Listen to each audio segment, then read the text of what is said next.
Hello everybody and welcome to the final round of your Simraceway 2011 World Touring Car Championship.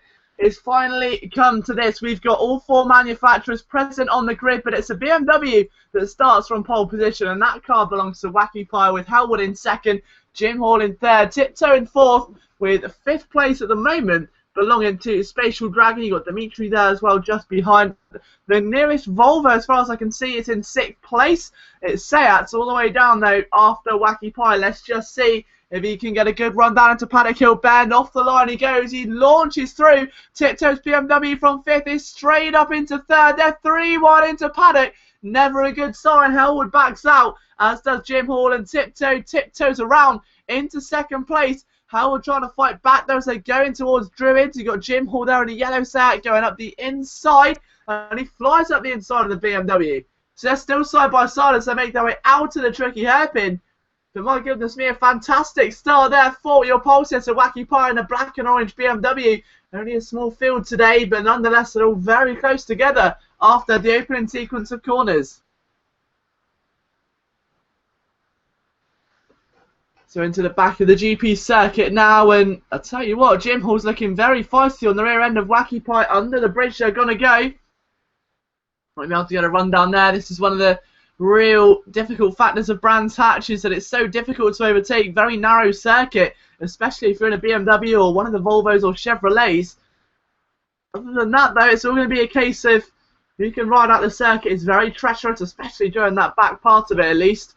And today, of course, is where a 30-plus car strong field of British GTs are flying around, having just done their two-race feature earlier on in the day. I'll actually be commentating on that one on Wednesday, so that'll be live on Motors TV the following weekend. But for now, we've got some World Touring Car Championship action as they end the first lap indeed. Wacky Pie still leads with a whopping 1.7 second lead then, so Jim Hall has lost some time in the back end of that circuit. We were thinking that he was going to gain, but instead he's actually lost quite a bit there.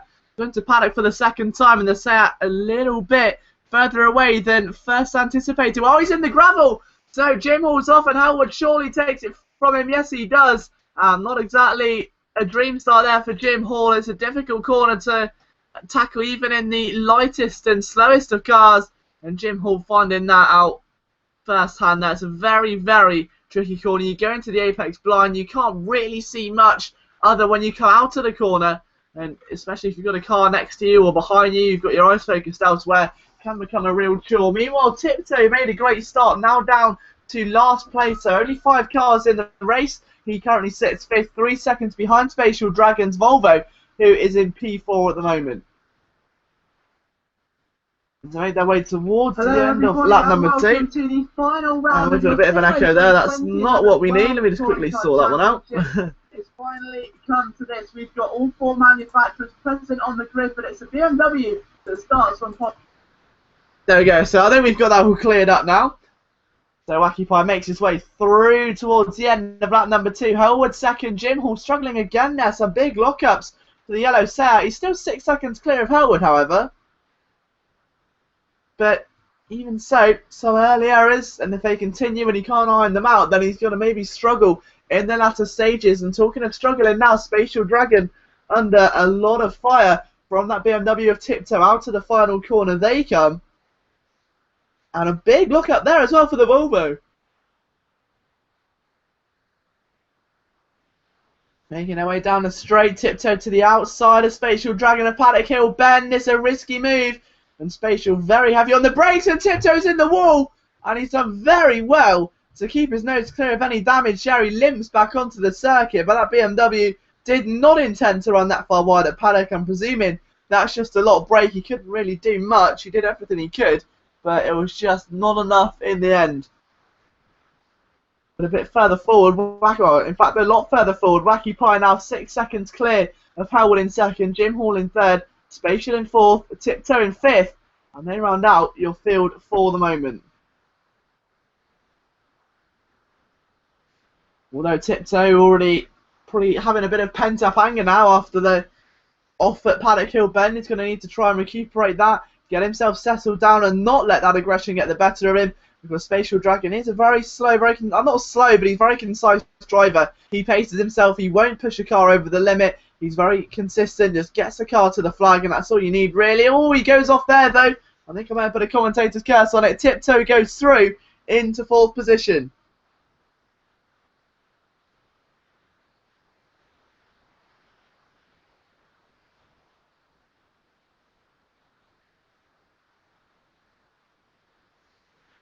So your current top 4 as we end lap number 3, Wacky Pie, Hellwood, Jim Hall and Tiptoe, with Spatial Dragon now in 5th.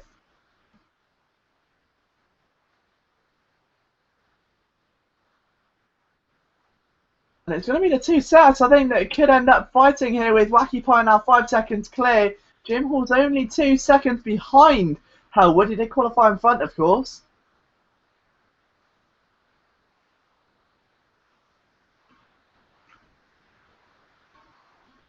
So it'll be interesting to see if Jim Hall could maybe position his car a bit further forward.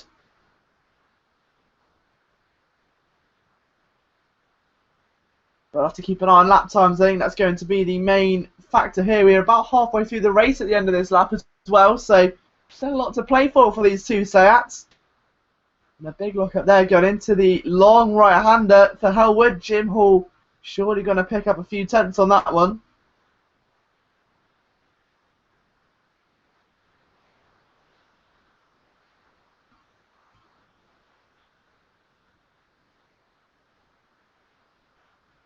And over the grass he goes a bit there, and it looks to me almost like Hellwood did gain a little on our race leader Wacky Pie, but in terms of the timings, they tell a different story. So Wacky Pie comes out of the final corner for a 4th time today then. Let's just see how well he can hold his game strong. Will this be a fastest lap? It's a 1:33.6. What is Hellwood going to do in retaliation? A 1:33.8. And Jim Hall with a 1:34.4, so lost a lot of time in those final few corners. Not the mid-race pace he needs if he wants to try and get himself on that 2nd step of the podium. Unfortunately, it looks like that Hellwood may be just slipping off into the sunset. Out of turn 2 they come. Meanwhile, Tiptoe in 4th, a 1:34.8, and Spatial Dragon a 1:39.2. So maybe still getting accustomed to the car there for Spatial Dragon, but by the way, he's quite a way off the current pace, which is not where he needs to be. He's got to try and maybe find something towards the end of this game. But either way, the main point here for him will be just to get his car to the finish. Get it over the line, get the points in the bank. It's a 4-race championship where all rounds count, so any points you do gain now, you automatically gain over anyone that hasn't done all 4 rounds. If they've only done 2, you're going to be gaining those 5-6 points that they won't be picking up. So it's all crucial here in the World Touring Car Championship. And interestingly enough, in the first skillquant race as well, no one's actually selected a Chevrolet after the inconsistencies we saw last week. If you remember, I think it was 6 cars actually exploded almost. The engines completely caught fire. So hopefully we don't see any of that again. The Chevrolet's hoping for a much better run this weekend. The BMW's getting a much better run. They start lap number 6 with Wacky Pie still in firm control of this race. Over the line he goes. And a lap time to match it as well, a 1:32.8. The man's just absolutely flying right now. It's like someone's just given him rocket fuel. He's about 6 tenths quicker than Hellwood in 2nd. And almost, well, over a second quicker than Jim Hall in 3rd. So really is setting the Brantac circuit alight right now. Tiptoe isn't exactly tippy-toeing, but he's not going to be fast enough to catch the car in front. In fact, he was 1/1000 of a second slower last time round. So the 4th place BMW, 18 seconds away from the man in 3rd at the moment. You've got to feel like it just don't quite have enough to get himself into the 3rd position towards the end of this race. But I think it's definitely clear to see the reliability has been improved. Every race is still going as well at the moment, so not a single crash or retirement. Don't want to put a commentator's curse on it, but on that number 6 out of 8, all 5 drivers still in the running, which is what we like to see here at Simraceway. Tiptoe, though, with a much wider line as he enters the old GP circuit instead of the National.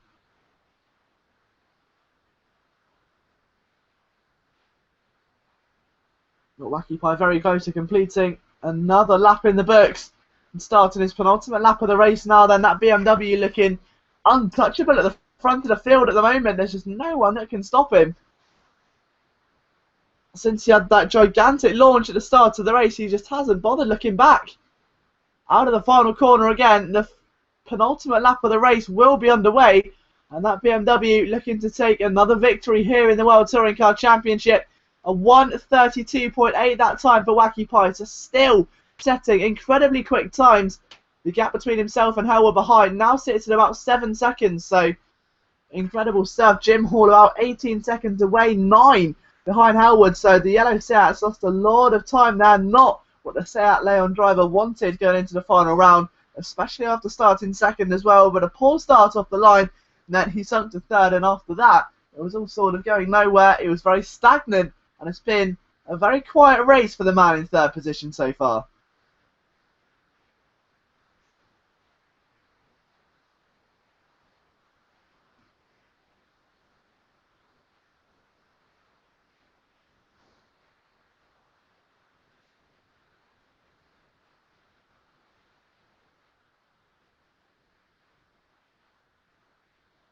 It's all gone very quiet on the circuit as Wacky Pie's now 8 seconds clear of Howard.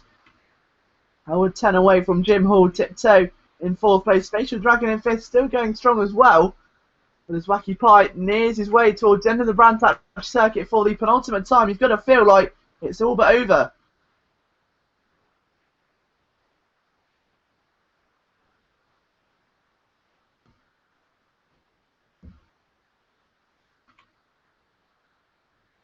So Wacky Pie comes out of the last turn and over the start finish straight. Although it's not really a straight, is it, a Brantac? Much more of a curve into Paddock Hill Bend for the 8th and final time today. They've been racing about 11 minutes, so you're looking at 13 minutes or so overall. A 1:32.8 again, so incredibly consistent by the BMW. The BMW that he is driving, of course, is the Gordas Michaelis one, the number 5 raced in the World Touring Car Championship back in 2011. Black and orange the colour with Denshin as a sponsor, which I believe was a card dock for an iPhone or the iPod or something very similar, but the Hungarian driver proving to be very, very capable in the hands of Wacky Pie here today, with Howard's Bath Seat in second and the Nixia Seat in third. So it's going to be BMW from Seat with the BMW of Tiptoe in fourth, and the only Volvo in the field, a Spatial Dragon, lining up in 5th position over the line. He's just started his final lap now, has the man in last position. And the Wacky Pie is almost towards the end of his lap, about half a minute or so away, as we try and take a look on board at the moment, just a few more corners to go.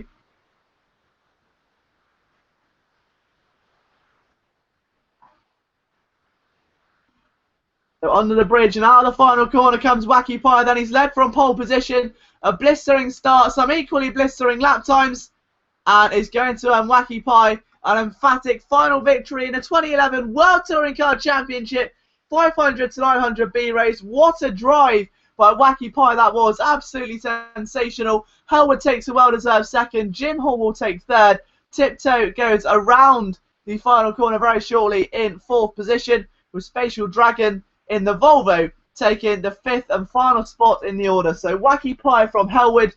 3rd place went to Jim Hall, 4th Tiptoe, and 5th Spatial Dragon. We'll be right back with the second race of the evening, the 900 to 1000, no, sorry, the 500 to 900A race, then the 900 to 1100B, and then the A race double header. From myself, Liam Jenkins, we'll be back very shortly.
Hello everybody and welcome back live to our broadcast for your 2011 World Touring Car Championship, live here in Simraceway once again, as we say, from Brands Hatch.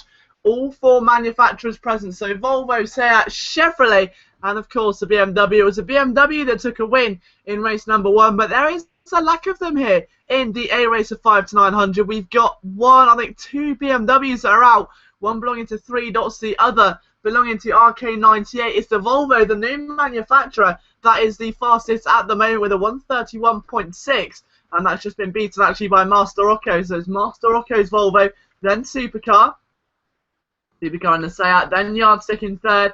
4th place is WTTN M1, 5th place is Kobayashi, 6th place just been knocked down there, seeing SPM as well. So that we mentioned this last time, they've got some sort of new team going. SPM Dude 74, WTTN's there as well. So it's nice to see that bit of teamwork can be very, very handy out on the circuit. But as it stands, it's Volvo from Seat, from BMW, from Yardstick in 4th. Yardstick also driving the Volvo. 5th place is another Volvo. 6th place, guess it again, another Volvo. And then 7th, SPM Dudes in his Seat.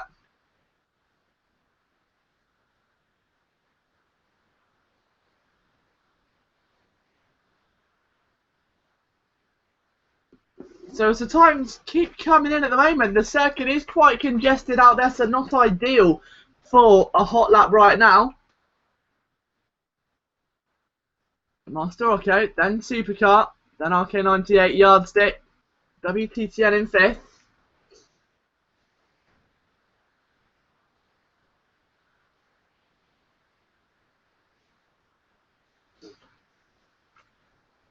And now the two teammates, 7th and 8th at the moment. Does that change as Dude crosses the line? No, it doesn't. So stays 8th, Dimitri 9th at the moment. Sherbak in 10th. Sky Pilot 11th. We've got Kubata, a newcomer to the series, in 12th. And he's driving a new Seat also.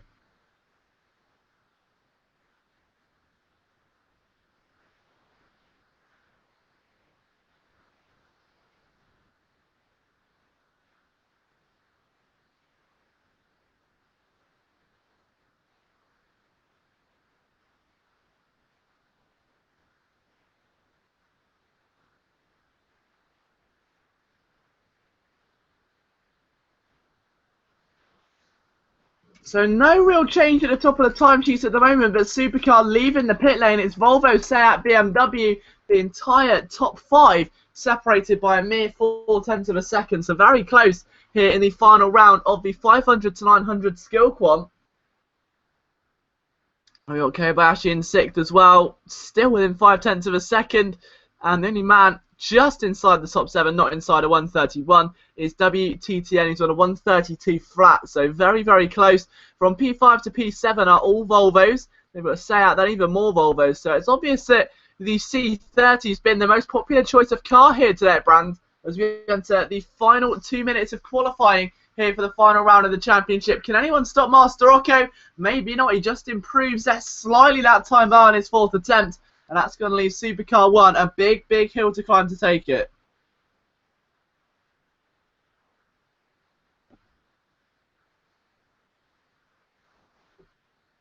So just trying to keep an eye on the timing screens and see if anyone is going to make a lackluster move up the field. We're in just the final couple of moments now as well.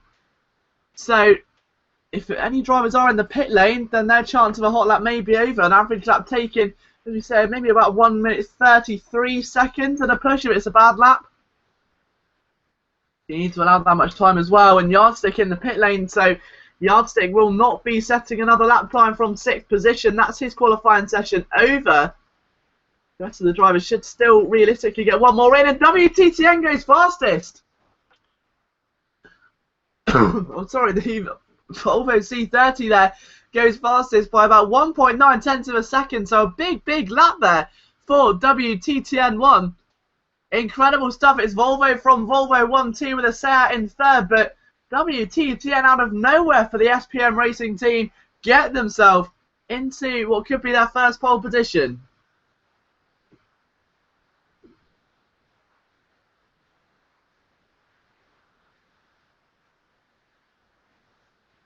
Can Master Rocco maybe stop him? Master Rocco spins! And he's just caught a wheel on the grass, goes careering off, and now he's back in the pit lane. So Master Rocco will not improve, and that may have gifted pole to the SPM team, and more importantly, WTTN-M1. Supercars in third, Arcades in the pits from fourth. Alex Jusian sets another time then. He's just gone through paddock now.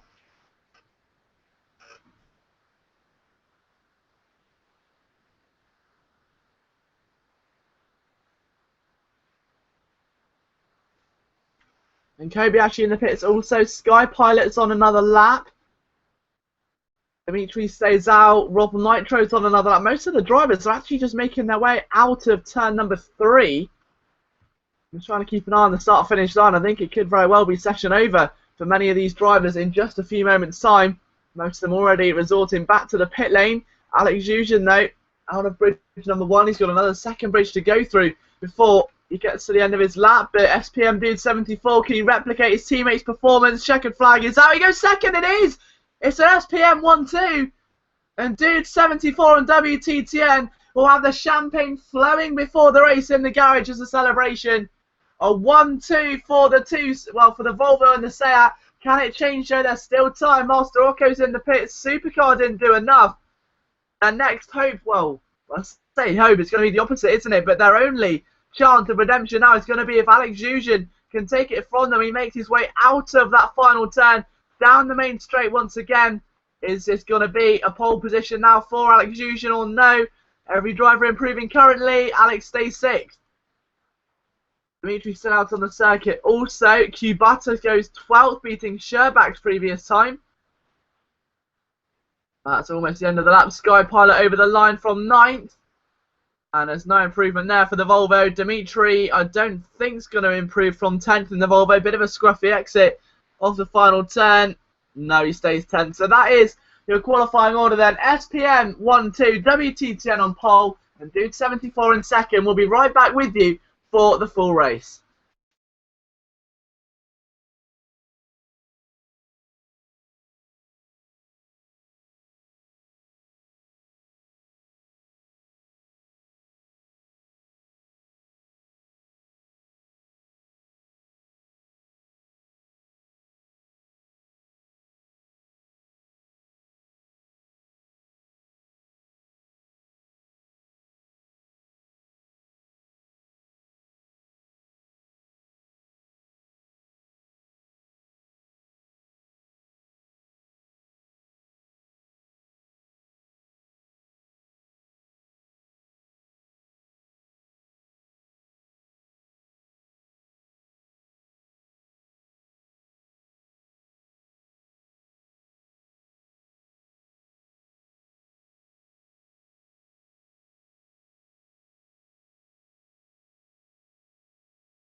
Okay, so welcome back live to Brands Hatch after an SPM 1-2 by WTTN's Volvo and the set of SPM Dude 74. We'll be looking to see if they can make it a 1-2 victory in the final round of the 2011 World Touring Car Championship. Then the four lights are up and we're about to go racing. A big start there by SPM Dude, a terrible start by the pole sitter. And the teammate overtakes on the outside. Dude now swoops into Paddock Hill Bend for the first time. Is he going to come out the leader or no? The Seat just about clings on despite a little bit of argy-bargy. The rest of the field go flying through and it's just a sea of blue as Volvos dominate the field and Master Rocco goes off. And the man who held pole position for most of the session now holds a position right at the end of the field. And that's called 13th. A real shame there for Master Rocco. Not the start he would have wanted after a spin into Druids. A bit of fighting there between Sky Pilot. I think that's Rob Nitro as well in the Chevrolet. And Rob gets clattered. He won't be too happy with that one.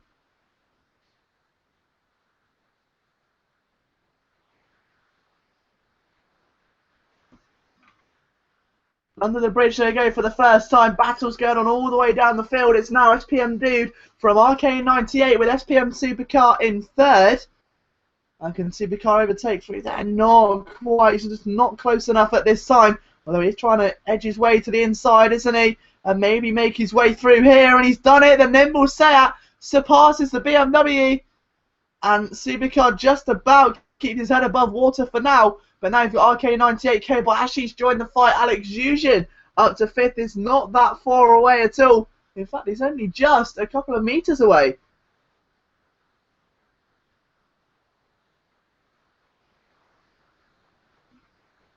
And over the start-finish line they go. It's Supercar 1 in second, RK98 third, Kobayashi fourth, Alex Yuzhin in fifth place.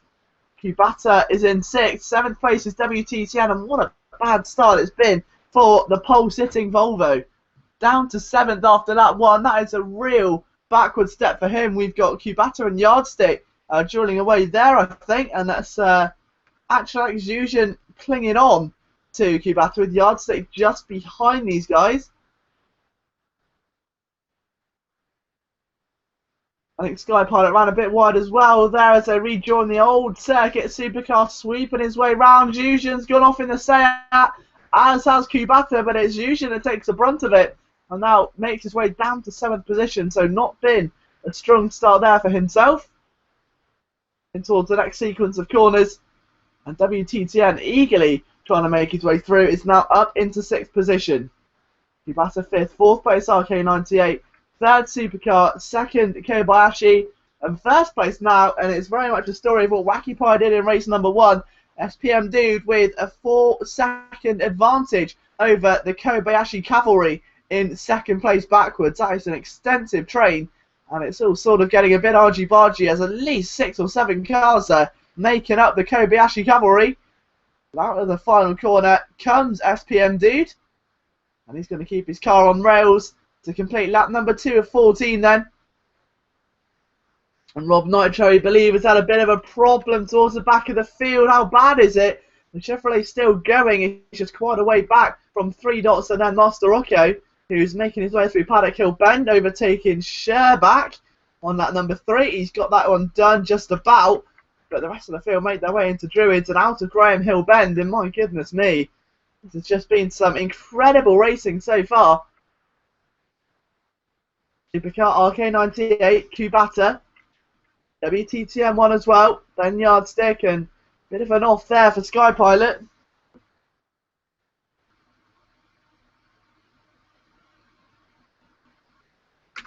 But still, most of the drivers keeping their heads strong at the moment. Very calm racing, considering we've seen quite a lot of argy-bargy and a lot of banging and clattering. All the drivers have kept their car on the circuit. They've been able to maintain their composure and not let the pressure get to them of this final round of the championship.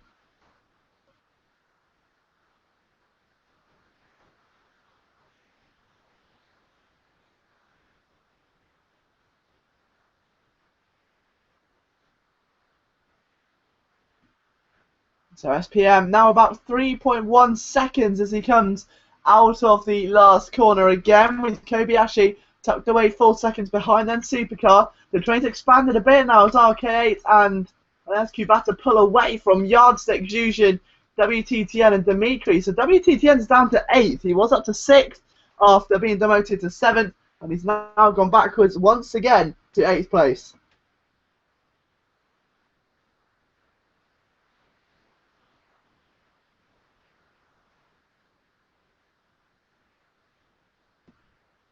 Although out the inside again, it could be 9th. Dimitri flies through the hairpin of Druids, and he's got it done. So WTTN flying even further down the field now.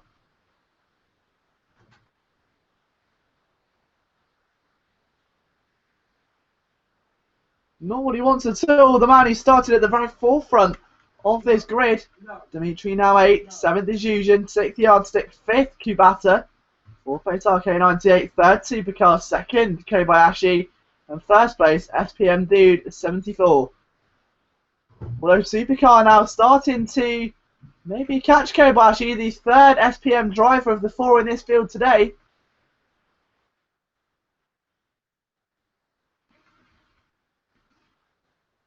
And I think Kobayashi almost went off there completely. We're on lap 4, so we'll be a tenth of the way through this race almost as we come towards the end of this lap. In fact, probably a lot more than that. That's terrible maths there, but Supercar again on the back of Kobayashi looking very, very racy out of that last turn. The very strong right-hander as you go past the commentary box on the right-hand side. You've got the grandstand and the VIP area on the left. It's a magnificent circuit, is Brands Hatch. I think all of the drivers starting to discover that now, but also discover how daunting it can be.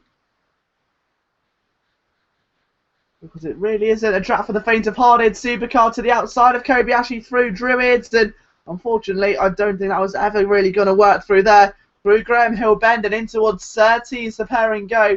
And Supercar can't quite do it.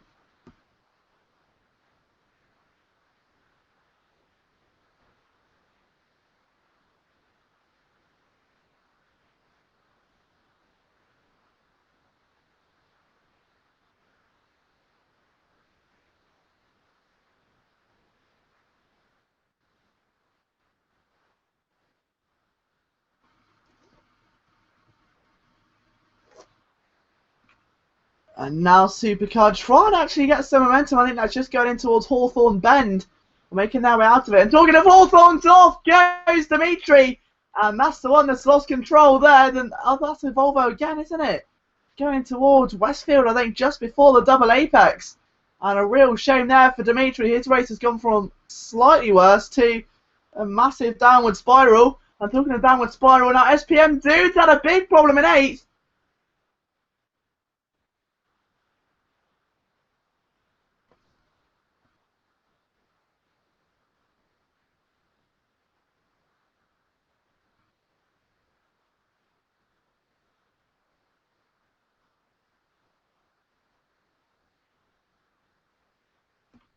And now SPM Dude over the line, and he's trying to hold on actually from Sherbak now. He's trying to maybe sneak his way through, but he's not going to find any avail through there. We've still got 4 cars fighting. Yuzhin trying to overtake, I should say, Yardstick, and he can't hold on. Going out of Druids in towards Graham Hill. Although Yuzhin swoops it round. Gorgeous, gorgeous move there for Yuzhin to move his set in towards the top 5. He's now going to focus on the rookie Kubata, who's had a very, very impressive debut here today up in P4. That's we mentioned it in qualifying. Qualified 12th, I believe, after overtaking Sherbak in the closing stages, and is now in 4th place by capitalising on others' errors and just really having a good racecraft about him. He really has done a brilliant, brilliant job here today so far. And now Yardstick's trying to hold on again from the sets and the Chevrolets behind.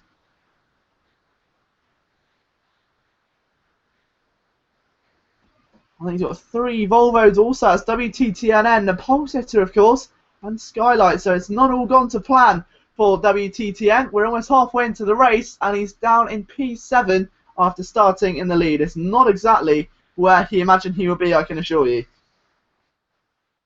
Although Skypilot looking to further cement his bad race.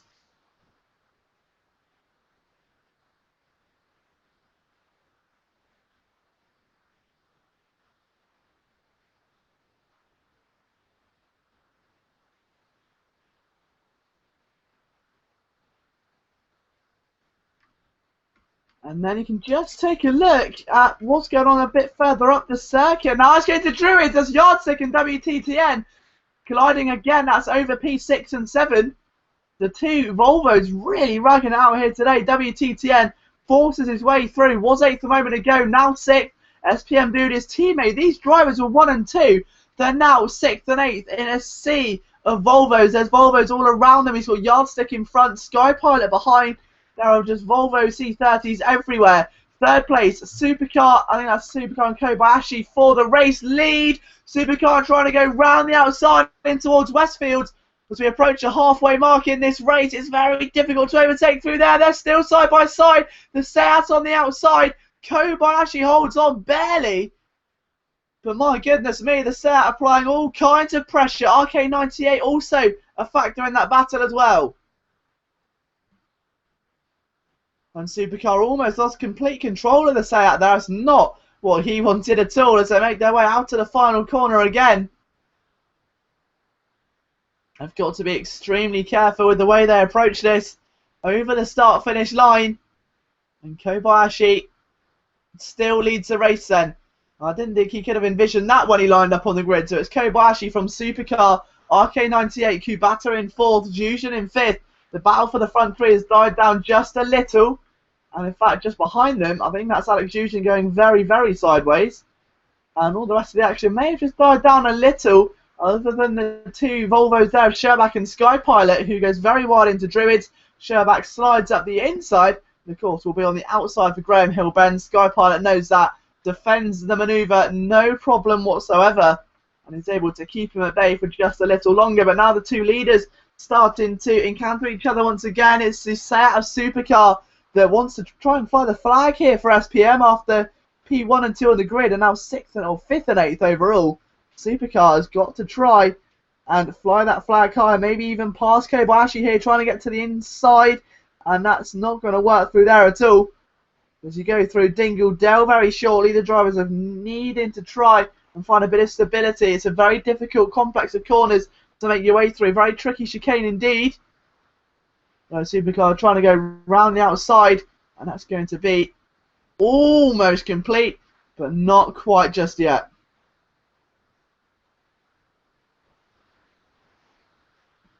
And now making their way out of the final corner, SPM Supercar is trying to cling on to any life he's got left on that rear wing. And he can't do it there. 132.2. He's 4/10 quicker than the race leader, actually.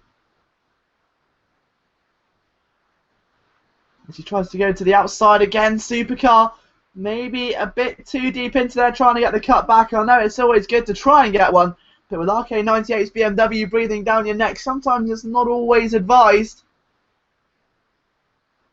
Down the Cooper straight in towards 30s they go once again. Kobayashi still leading it. We'll give an eye update on what's going on a bit further back. I think that's SPM Dude in 7th, so he's actually made a little bit of ground there.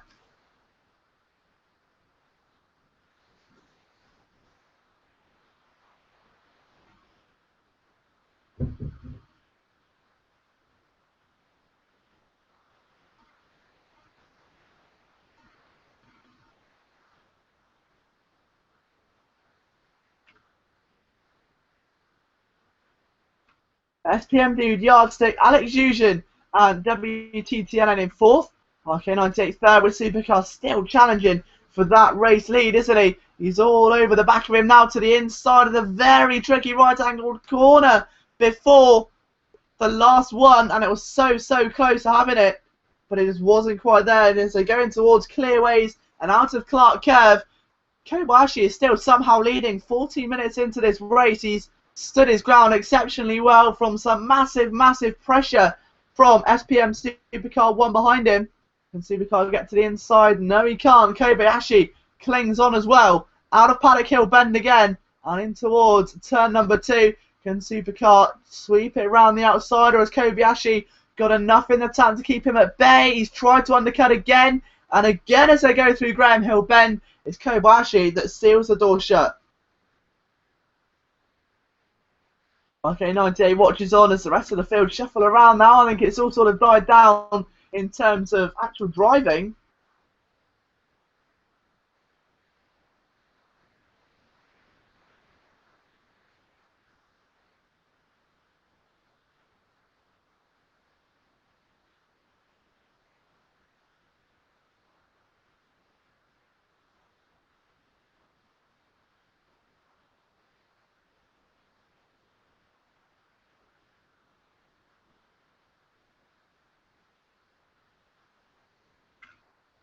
So you got Kubata's retired then, so the rookie we were talking about, I was just looking for him through the field.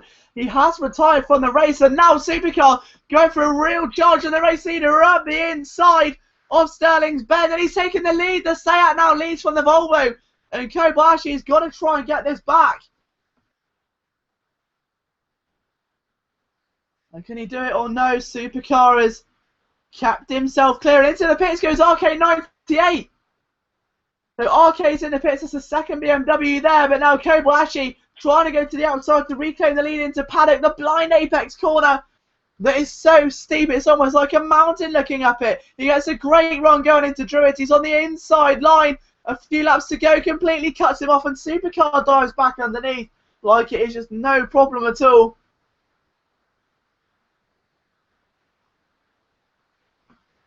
And he could have easily taken that one there, but it just wasn't enough.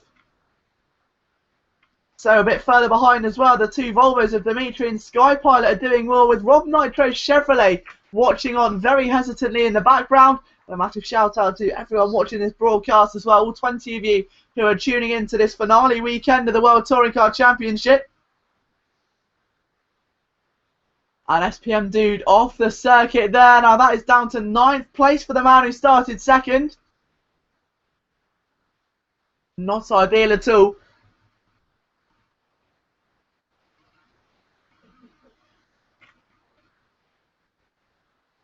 There's a bit of smoke. I was hoping that wasn't an engine problem. It was definitely just tyres. I got a bit worried. But we've got a retirement from 3 dots. He was in the pits previously, but not quite there just yet. So a real shame there. You don't never want to end your championship on a retirement. And unfortunately, that is just the way it's panned out for B-Dots. But a bit further back, Sky Pilot and Sherbach getting very, very up close and personal on the exit of Clearways. At the front of the field, though, the set of Supercar 1 still leads with 3 laps to go from Kobayashi, but the Volvo reluctant to give way, still just a few tenths behind and applying all of the pressure in the world on the back of that small Tiago Monteiro coloured Seat Leon. The number 30 Volvo C30, traditionally enough, is really stamping down his foot now. He's 6 seconds clear of the second SPM car. He's recovered so well. WTTN has made his way up to 3rd place, so he was in the lead, of course, at the start of the race, and then went down to 7th and has clawed his way up to 3rd. So whilst you will be a bit disappointed he hasn't won, he'll be very happy that he's made the podium. And now to the outside, here goes Kobayashi, and that's so difficult to make there through Hawthorne Bend, and it was never going to work. But that Seat is being literally stalked down by its prey now. It's just become a gazelle, and Kobayashi is the lion, just waiting to pounce and take the meal. It's only a matter of time, surely, as time runs out as well. There's not long left for Kobayashi to get the pass done. He knows time is of the essence here. He wants to end this championship with a win. And as they start the penultimate lap in just a few seconds, it's all going to become very, very clear that Kobayashi wants this just as much as Supercar sneaks up the inside. And Supercar goes wide out of Clearways. Is he running out of fuel? Maybe. Yes, he is. Surely the car's slowing down. The Seat down the main pit straight is in the gravel. And the SPM team have further heartbreak after a race lead. A fuel miscalculation for Supercar 1. He's in the pits and retired.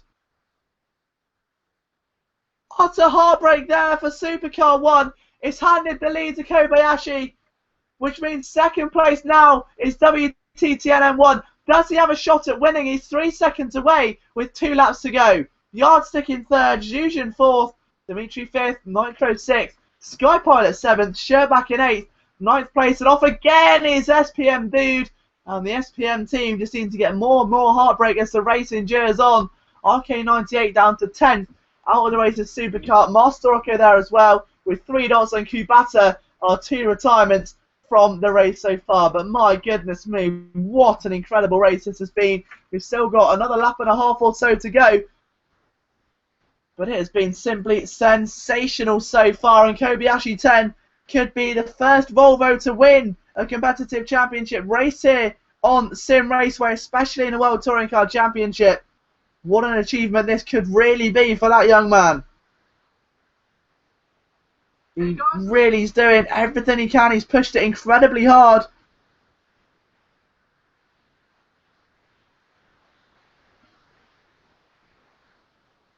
And now out to the final corner he goes, and the final lap of the race has started for Kobayashi 10 with SPM WTCN M1 in second place, Yardstick in third, but into paddock goes the Volvo. Very, very wide actually. In fact, he's completely off. So Supercar, we believe, has actually had a different issue. It wasn't to do with fuel then. So Supercar's had a completely different issue. We'll try and give you updates on it as soon as we get it. It was a technical problem.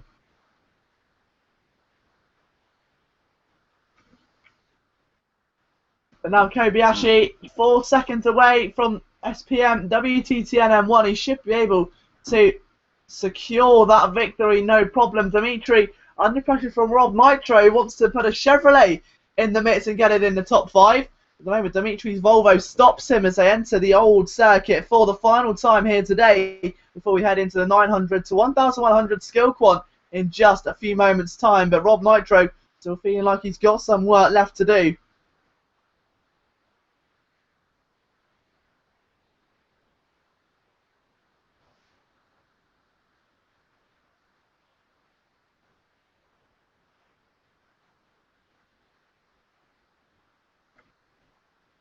So as we just take a look then at Kobayashi, 5 seconds clear, that should be no problem whatsoever there. He's just making his way out of clearaways now then. Yeah, it's going to be a win for Kobayashi. The Volvo team get a win on their debut here in the World Touring Car Championship. And Kobayashi wins the season finale of your 2011 Simraceway World Touring Car Championship. He will be delighted with such an emphatic win. SPM do get a podium, and it's WTTN who ends up second after what has been the biggest topsy-turvy race imaginable for him. Yardsticks in third, fourth is Yuzhan, fifth Dimitri, sixth Rob Nitro. He couldn't quite get top 5 in the end. Sky Pilot 7th, 8th place Sherbak. SPM Duda lonely 9th after starting 2nd. RK98 in 10th, Master Rocco 11th. Then after the race were Supercar, 3 Dots and Cubata. We will be right back with you for the 900 to 1100 A race. Or B race, I should say, very, very shortly. With the A race, the double header coming up very, very shortly. You don't want to miss this one. 15 of the best drivers, a big cash prize, a championship to be decided, and a reverse grid from Brands Hatch. You don't want to miss it.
Qualifying for the 900 to 1100 B race for the final round of your Simraceway World Touring Car Championship for 2011 is well underway. 6 minutes to go.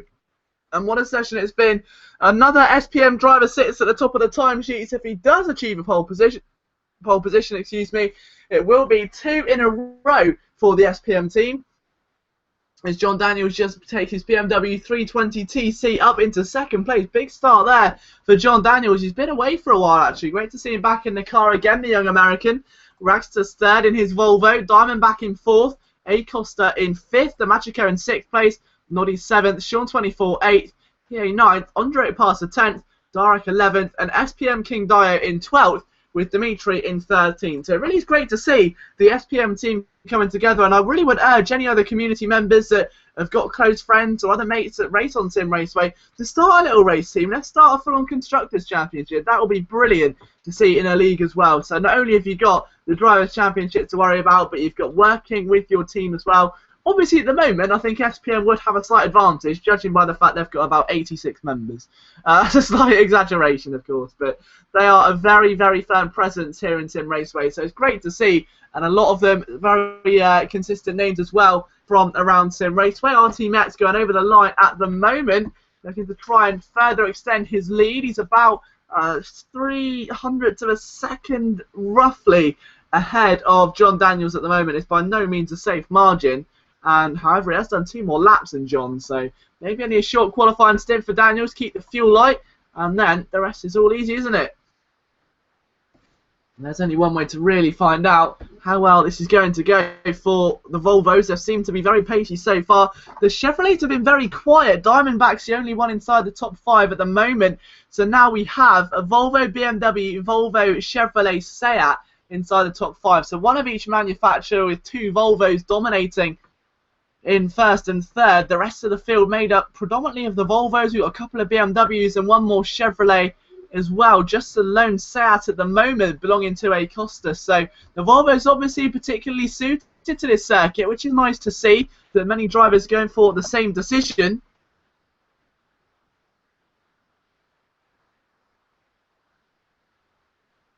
But let's just see if there can be perhaps a very late twist in this race here. 2 minutes 56 left of the session.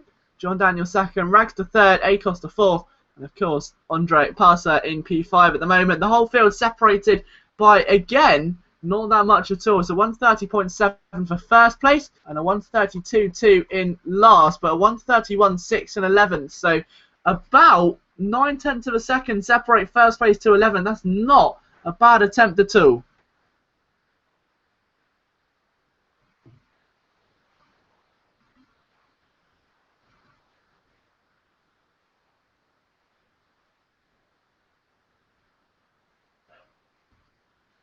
So 2 minutes 15 to go. They've all done 5 laps, other than John, who's just sunk down to third. So the Volvo of SPM RT Metz moves into second with a time of a 130.764. Noddy Racer's fourth, just gets pushed down to P5 as it's a Chevrolet 4.5 now. Diamondback aids his fellow Chevy driver. 130.8 there sees him jump inside the top 5 into a steady 4th position.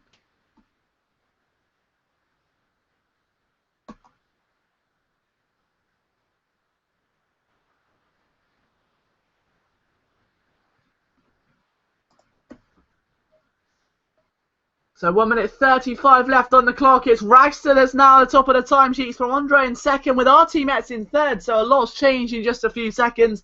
The reason that was a slight break, I didn't want to say as soon as one position changes, because it always seems that as soon as you say one, then you have about 8 other position changes all happen simultaneously and you can barely keep up. But there's a long line of Volvos towards the end of the field. You've got 1, 2, 3, 4, 5 all stuck in that midfield. The top 5 currently is Raxter's Volvo, Andre's BMW, RT Metz in third, then John Daniels, and then Diamondback in P5. So just over 60 seconds left to go. Are there any late shocks in this one? We've seen it before. Look at what happened last time. And look at what's happened in the past here with Simraceway. It's never over until the checkered flag falls.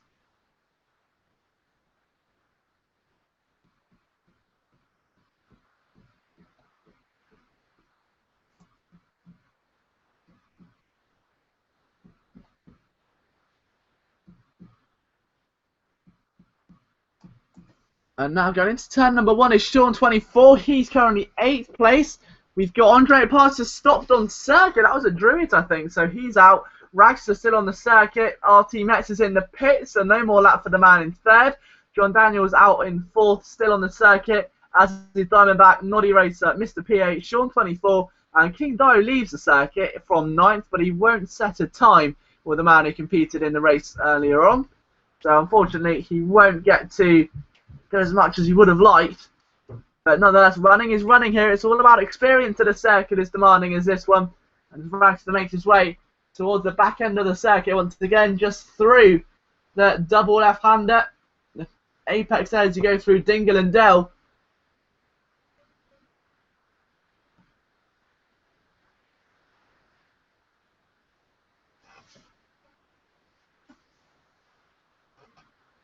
And Ragster makes his way through the final corner. Andre and RT Metz in the pits. Daniels will be completing his lap shortly. Diamondback's in the pits. Noddy Racer and PA still out, but it's all eyes on Ragster. Can he secure it? He's only got pole by 100th of a second at the moment. Is it enough to extend it? No, it's not. So it could still be in jeopardy. John Daniels, he's been in the top once before today. Can he get there again or no? A 130.4, and he extends it. He gets so close. He's just 100th of a second away from the podium positions in terms of qualifying, but it's not enough at the end of the day. We've got King Dio still out as well in 9th, A Costa still out in 10th, and there are our last 2 drivers to be set in times. King Dio about to make his way out of the final corner, late break in, about 90 mile an hour through there, very clean on the exit, and as he makes his dive now for the start-finish line, is this going to be pole position or no? He stays 9th. It was not enough. A Costa rounds the final corner, also in his Seat, the lone Seat in this race. Can he improve? He goes 6th, so 6th place for A Costa, but it's pole position for Ragster and the Volvo, with Andre Parser's BMW lining up just behind them.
So here we are then, the 900 to 1100 B race about to get underway. 3 races left tonight, 19 laps here. And then we have the double header with the reverse grid to finish off what has already been a sensational championship. It's Ragster's Volvo that starts on pole position with a BMW of Andre Passa alongside him. The lights go out and the charge down to turn 1 begins. A sea of Volvos gets swamped there by 2 of the Seats. It looks to me like the BMWs take a strong advantage. Andre and John Daniels leading the charge through Paddock Hill Bend. And then with the, I think that's Ragster 3rd, SPM RT Mets in 4th, with PA going straight up the inside there. He doesn't go too wide. Very, very nicely done by the Volvo. And then just behind there you got RT Mets, A Costa, 7th is Sean 24, 8th is Diamondback, 9th Noddy Racer, 10th King Dio, 11th the Magico, 12th My Raceway, 13th Canado, 14th Darek, as they make their way out of Graham Hill and in towards the back end of this circuit for the first time today. And behind the commentary box you can't really see much other than the Cooper Straight, and as soon as the cars go out of Surtees and down Pilgrims Drop, you lose sight of them under the bridge, and then you have some great cameras to pick them up on the monitors in front of you. And right now we could be using some of those. Andre Passa all over the back of John Daniels' BMW, but he's got to be careful because Ragster's Volvo is mounting quite the hefty charge. Can he get to the inside or no? He's doing everything he can here on the first lap of 19. Of course, this is the longest race in the World Touring Car Championship, so the drivers do have to pace themselves here. They can't be making any silly errors. They need to try and keep their heads straight just behind A Costa Seat. He's driven that same Seat all season long, so he's obviously feeling very comfortable, very fast in it, which is exactly what you want to see from a driver of his calibre. He currently sits just inside the top 5. Sean 24 is in 6th. 7th RT Mets there, and he's actually going side by side with, I think that is Noddy Racer. Oh, there's contact there, and a Volvo on 2 wheels collects the Magico, and it's King Dio that got the brunt of the impact of Paddock Hill Bend. A Costa apologises. He feels it was his fault. I've got a feeling that Seat may be getting a penalty for one of the incidents. I think Ragster also had a bit of an off as well.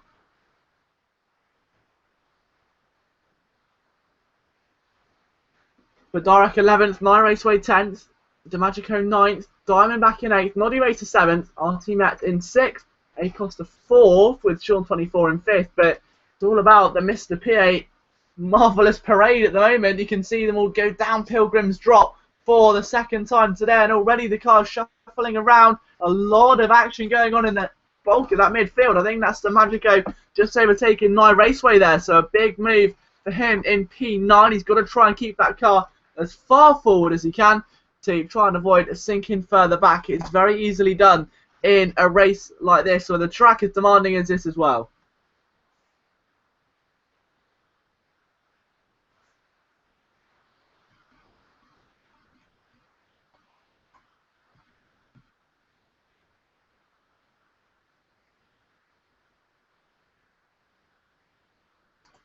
And now as I come towards the end of lap number 2 today, Mr. PA 3rd, it's Andre that's in 2nd, with John Daniels now leading, but it's A Costa with a 10-second stop and go penalty for the incident provoked earlier on. So that is the Seat of A Costa, 10-second stop and go penalty. He apologised. I'm sure he saw it coming. The same way if a footballer gets a red card, he knows exactly he's probably going to get fined a week's wages as well.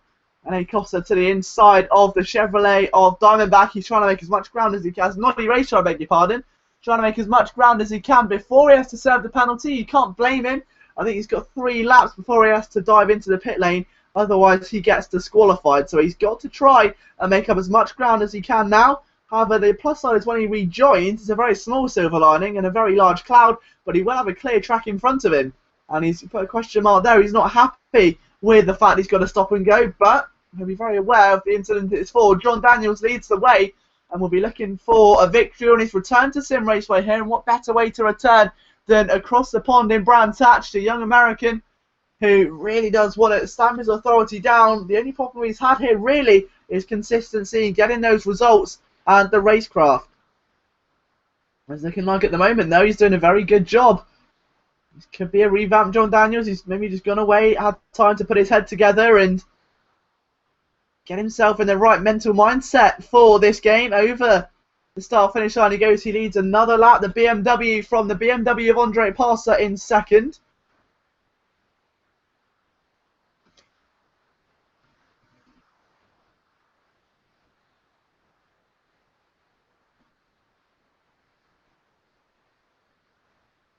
And now Acosta definitely unhappy with that penalty, but Pierre and Sean now battling over third place. Sean holds it at the moment. Pierre trying to maybe get it to the inside, but not through there. He's not the Volvo.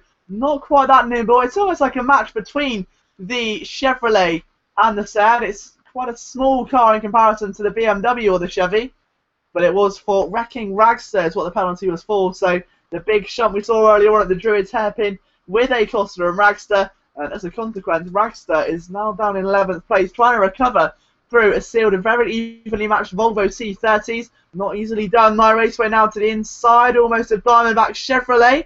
But the Chevy holds on against Raceway's Volvo. And as they go through that cheeky double apex again, Diamondback is able to plant that Chevy so far on the inside line that he's still able to fend off an outside line manoeuvre because of the shape of the car and how wide it is.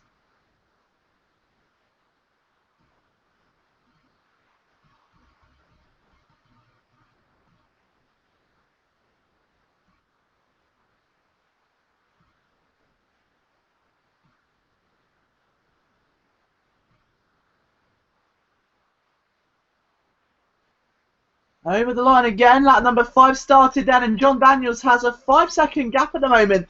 Was 1.2 seconds faster last time than any other car inside the top 4. The only other car matching him really were RT Met's Noddy Racer, and other than that, I think it was King Dio who's down in 12th after a poor start.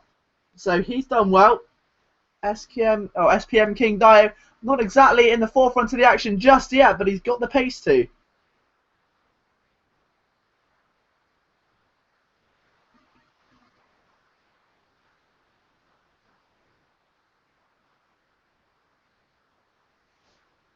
So Dio, Ragster still up the inside of Dio right there. That's for P10 as they make their way down the drop. And still side by side go the two Volvos. Can Ragster sweep it round the outside or no?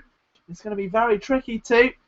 And you've got to be very, very much aware. But he's got it done. So very, very well done to Ragster. He's got the job completed. And a bit further up, the next group of Volvos are from 2nd to 4th. That's Andre Parser's gone 1 in the Beamer. But it's Sean, Pierre and RT Max, the 3 Volvos.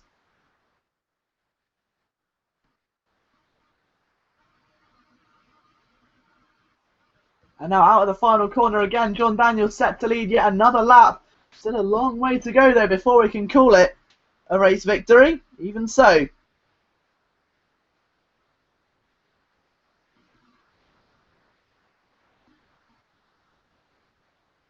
Out of Paddock Hill Bend, a 1:31.3, still a 10th faster than Andre Parser. He matched Mr. PA, and yeah, a 1:31.1 from RT Met. So the SPM boys really are kicking it up again. Let's see what King Dio did, a 1:32 that time round. So it was in fact just a little bit slower. Even so, still a pretty quick time to say the least. It's not exactly out of the world.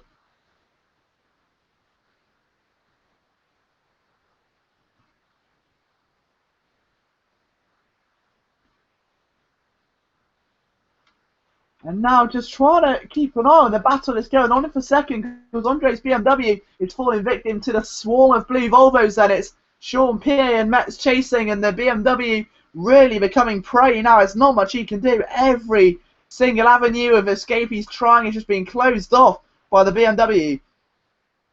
And it's almost like he's closing his own door, isn't it? The Volvo's chasing him down, but Andre going to the inside, and he's just done it again. He's like he's sealing his own fate. Every corner he goes into, he's making a tiny mistake, which is allowing this train of Volvos to get so close to the back of him. There's now just a couple of seconds separating them. In towards the final corner, and Sean up the inside. There's contact. They both do a sideways drift. Through the middle go PA and RT Metz. So Andre drops to the back of them. The 3 Volvos side by side almost. And as they go into Paddock Hill Bend, it's now PA in second, RT Metz third, and Andre Parser in P4. So incredible scenes there. You could not believe it if you tried.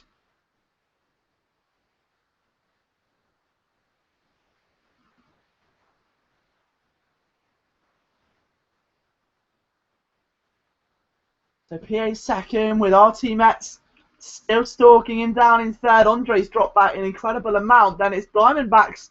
Chevy, you've got to watch out for with Noddy Racers just ahead. Those two drivers, 6th and 7th respectively, could still be a factor in this one. The Magico being attacked by Ragster also.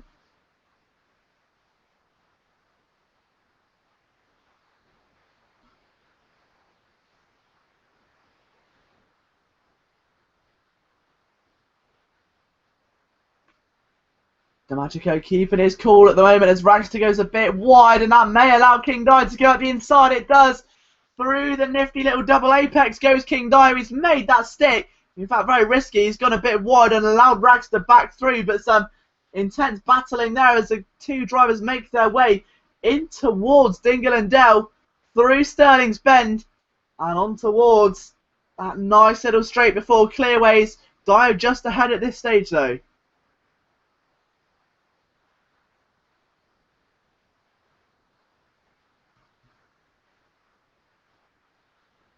So Dio keeping his head above water at this stage. And Nye Raceway, I think Diamond went very, very wide there. Nye Raceway almost collided into the back of him, couldn't get it done in time. Noddy Racer joining the RT Met scrap.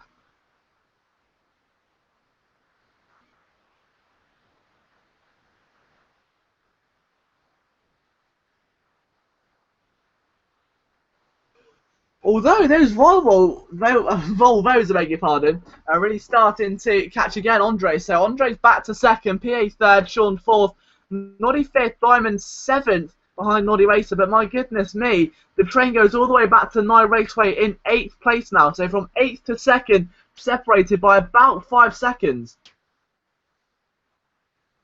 Andre from PA, then Sean still line astern almost as they go down there. Now that is really great to watch. And we're sure there still could be some unforeseen circumstances in this war just yet. It's by no means over. In fact, I believe we could just be getting started at the moment. Again, a massive hello to all of you who are watching currently on the live stream. But lap 8 of 19, we're almost halfway through. And John Daniels completes his 8th lap of the race in the lead. 11 seconds clear of Andre, and it's got to be said, his fellow BMW drivers helped him out unintentionally by falling into the clutches of the Volvo crew. He's given John Daniels an 11-second lead at the front of the field. Some sensational stuff there by John Daniels. A lot of it down to Andre's fall back through the field, but at the same time, he's kept his composure, he's pumping in the good lap times, and in turn, he's got a healthy lead.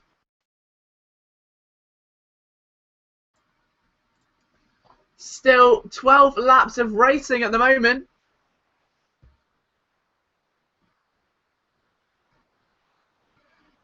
As John Daniels keeps his head very, very clear. Noddy Racer's gone wide. There's Noddy up to third. He's had a great run so far at the inside as they make their way through Surtees and now in towards Pilgrim's Drop. He's side by side with Sean 24. The Volvo's got more power and moved out of the way. It was the Chevrolet. And now you've got to feel like that poor BMW has been pushed all the way down to 7th. Andre Passer almost pushed down to 8th there. There's no Raceway almost passed him. So Andre Passer shuffling all the way down the order. Was second a few moments ago and has since been absolutely raided by 5 other drivers.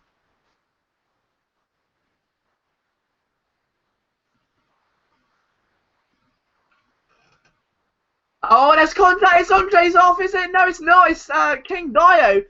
So some carnage there, and there was Andre Passer. It was Andre Passer, and I think King Dio was involved as well.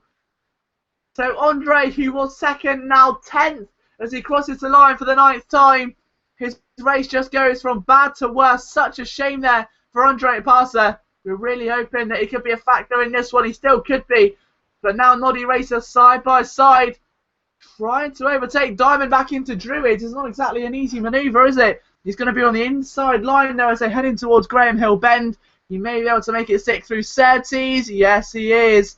Good move there for Noddy Racer.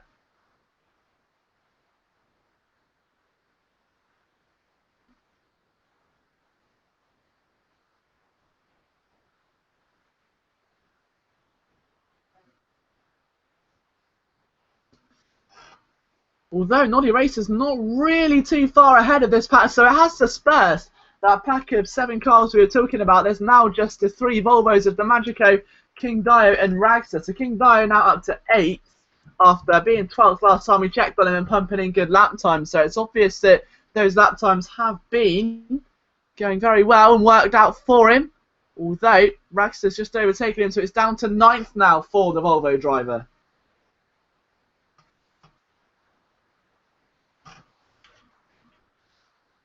We'll see if he can recover. He's got Andre Parser tucked behind him. We know he's fast. Obviously, 2nd place in quali.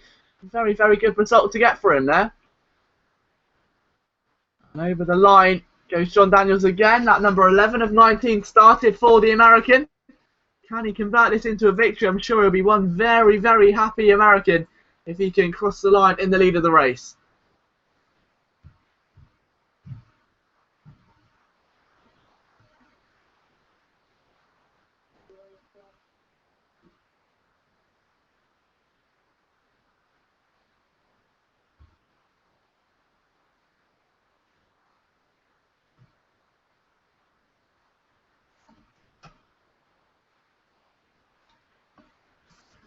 So Daniel's still holding strong at the moment. Now 17 seconds clear of PA.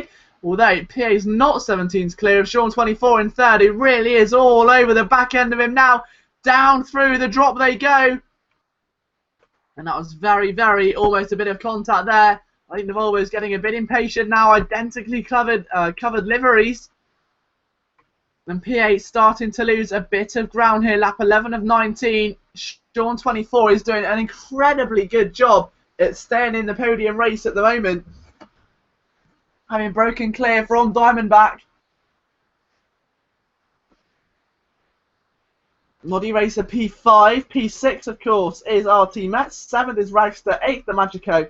9th, Dio. 10th, Andre Ikpasa. 11th, My Raceway. Darek in 12th. And A. Costa in 13th place. So still not a DNF at all here. We've got all 13 drivers still remaining. With A. Costa in 13th being our last remaining one. The man who was the only Seat in this race started in 5th position, had a tremendous start going into the first corner. And since then, it's all just gone a little bit backwards for the Seat driver, the man who's been a very competitive midfield driver all season long. However, the same can't be said for what's happened a bit further up the field. John Daniels making a massive, massive statement here today to friends, colleagues, other people that he races with. Mr. PA 2nd. Sean still tucked away behind in 3rd. We've got a Chevy now in 4th. So it's BMW, Volvo, Chevy making out your top 6 at the moment. No, 2 Volvos are getting very, very close for comfort, aren't they? As Mr. PA is still struggling to hold on for much longer against Sean 24.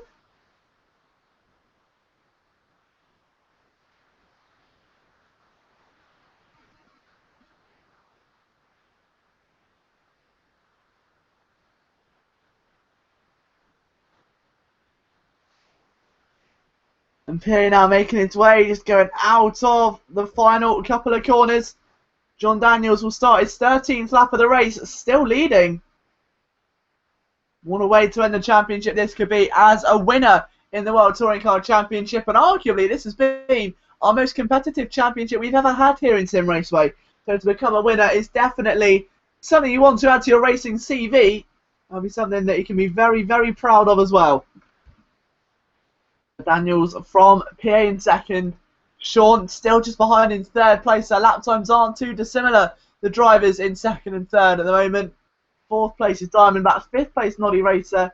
6th RT Metz. 7th Ragster. 8th the Magico. 9th Dio. 10th Andre Parser. 11th My Raceway. And 12th will be Darek. So still a lot of action to come here in the final 7 or 8 laps or so that we've got.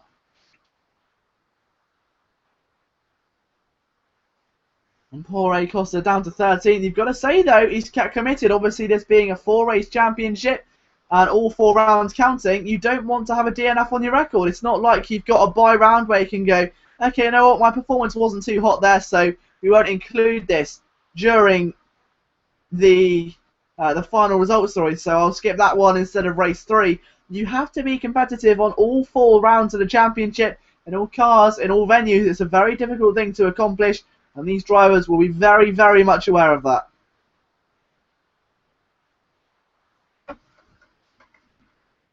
Although Damatrico and SPM King Dyer getting a bit close to comfort as well towards the end of this one.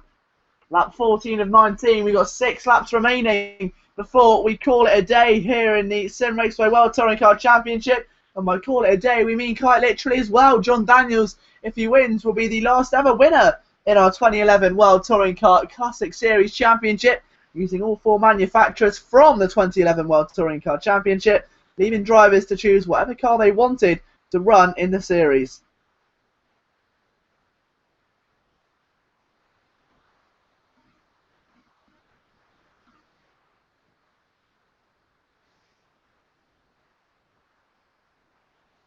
Just looking on board with Daniels, he's looking very composed. One man who's not composed at all is going to be Mr. PA.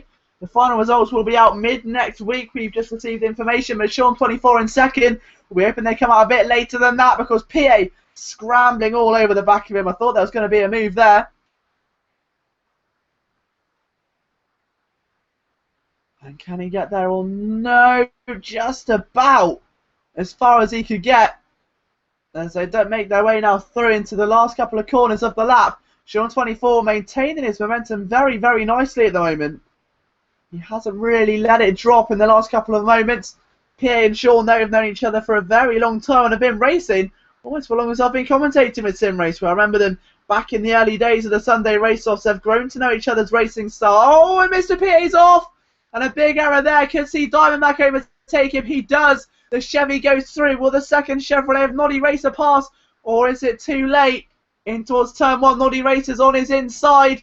And that's move completed. RT Metz is there as well, but not quite close enough for SPM RT Metz. He stays in 6th for now. Lap 15 of 19. Well underway, though, here at Brands Hatch. And now a real fight in our hands. Noddy Racer up to 4th place with PA. Going to have to be recovering as soon as he can.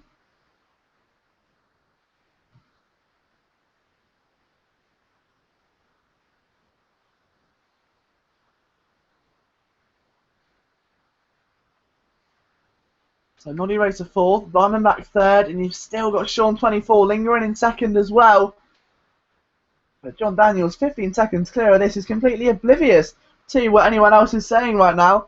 And you can't argue with that at all. He's just driving his own race, exactly what you want to see from a race leader, not worrying about other people's positions at all. RT Metz get to the inside, not quite a Mr. PA, that was for P5 if he could have.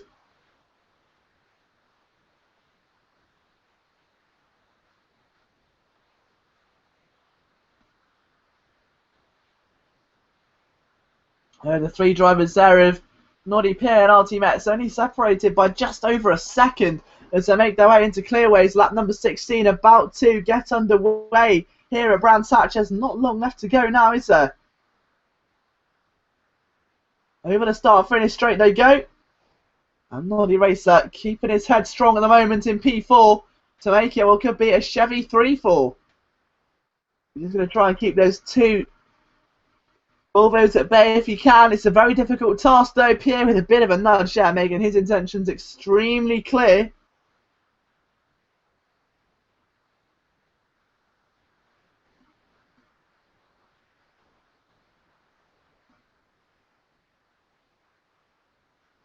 And now Noddy keeping his head very, very calm at the moment. Bit of a lock-up though going into 30s. Is not the sort of run he wanted.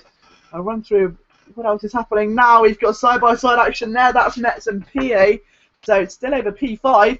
Metz to the outside as they make their way down through the very, very tricky right-hander. It's so difficult to get a run through Hawthorne Bend, and he couldn't quite get it done. He flashed his lights. He feels maybe a bit hard done by there.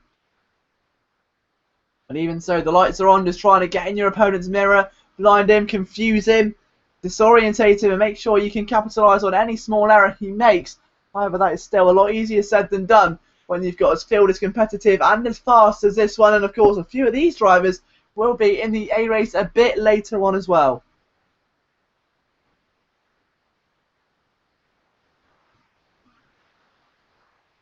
And RT Metz pushing against PA now, still going to be wary of a Raxter counter attack. Noddy fourth, Diamondback third, Sean second, and John Daniels leads up 17 of 19. Still a few remaining here at Brands Hatch, 3 to be exact.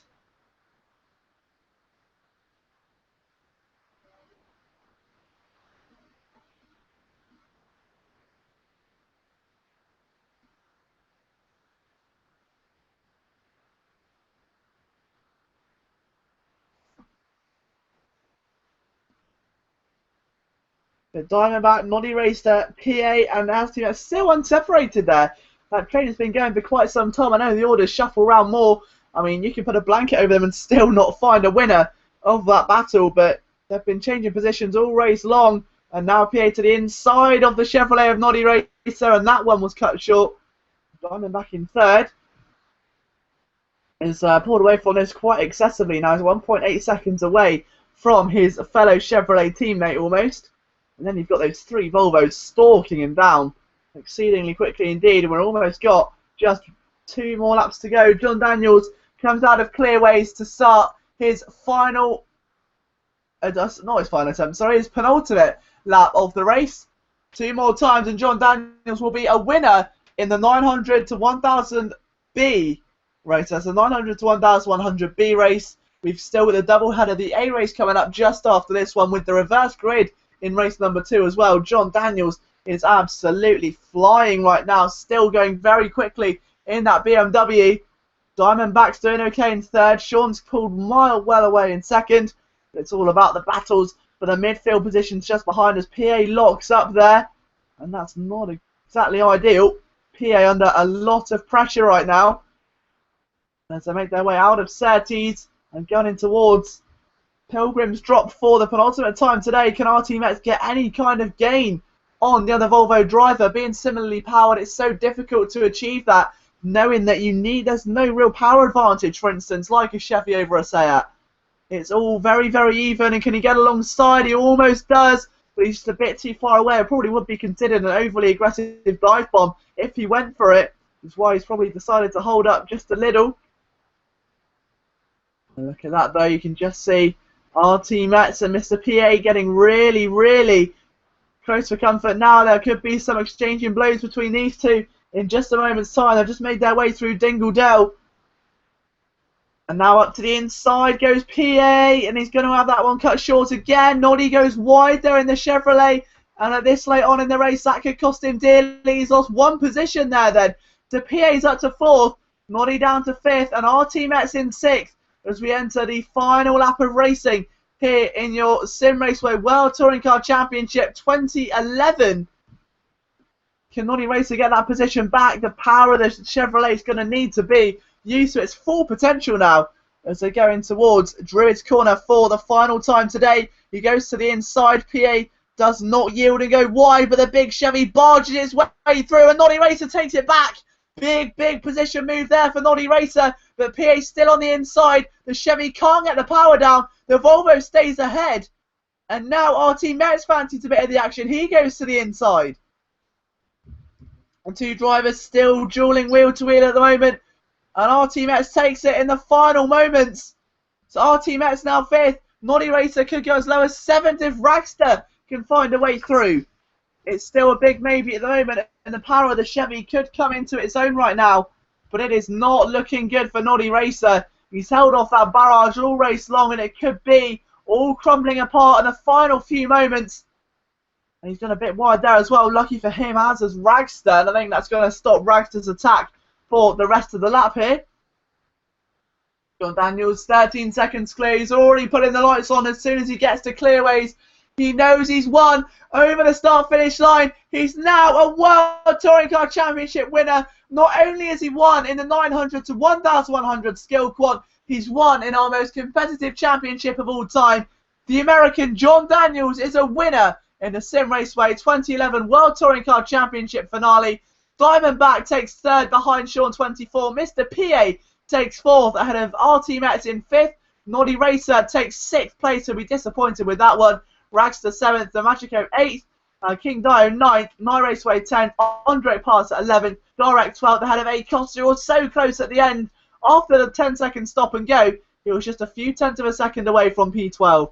But John Daniels is the emphatic winner at the final round of our Simraceway World Touring Car Championship. And now we head into our final two races of the evening, the 900 to 1100A race with the reverse grid for race number 2.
Okay, so welcome back live to your Simraceway 2011 World Touring Car Championship finale.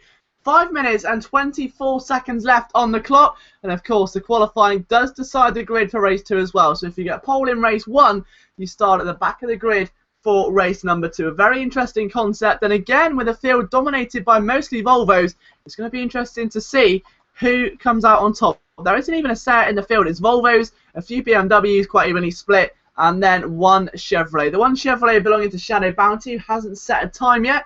We'll see what he can do. 4 minutes 54 seconds to go left on the clock, and it's still Van Panther leads currently with Nolan Bolin in second place. A new acquirement to the championship there. Dimitris Giannopoulos, the keyboard king, in P3, with Stuntman Mike in 4th, Jamu in 5th.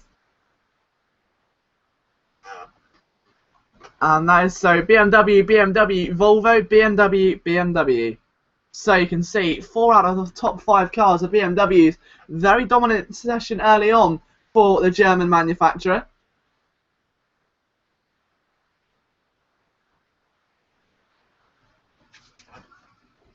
Four minutes 17 on the clock to go, and we're just taking a look at lap times now. Jamie's about to finish his from P5. He's the last BMW inside the top 5. Can Jamie get over the start-finish line or no? Let's see what he can do. It's a 1:31, and it's not enough to escalate him up the order, unfortunately. Yeah, the clouds are out here. It's looking like a much cloudier Brands Hatch almost. The sun's still in the sky, but a little bit of cloud cover could shake up the racing just a slight tad due to the humidity. Who knows? Stuntman Mike makes his way going in towards clearways in the final corner. But just remember how important this qualifying is now. Stuntman Mike, if you want to get midfield, you get 2 evenly good qualifyings then, and 2 chances of getting a good jump. So Stuntman Mike finishes P5 for that lap. 3 minutes 28 seconds to go.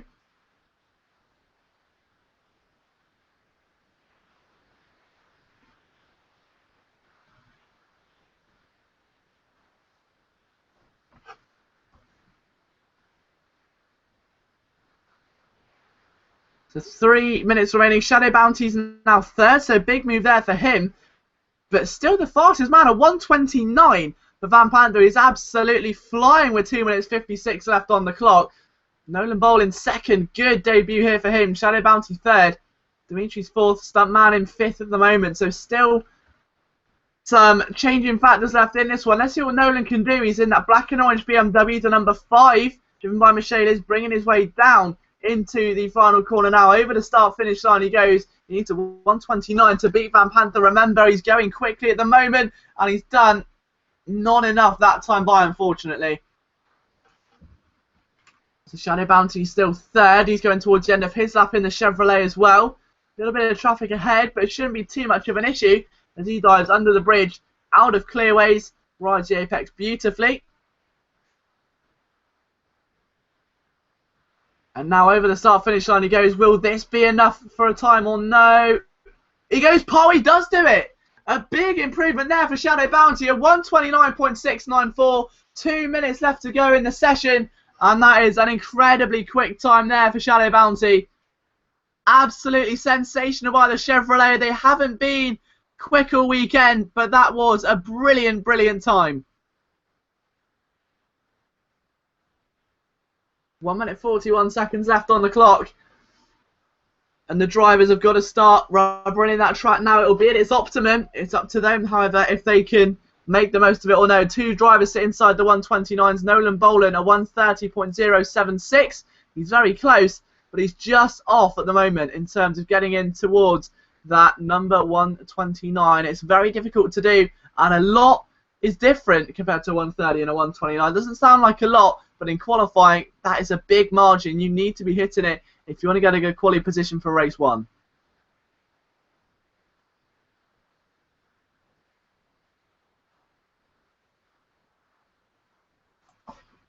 So 58 seconds to go. Shadow from Van Panther still the only 2 drivers to stay inside the 1:29s at the moment. They will currently be starting last on the next section. It'll be, I think, Luke Sky 80 would provisionally get pole next time round if he stays where he is. You've got to wonder, is there an element of strategy to the man who finishes last, or is he just slower than the rest of the drivers?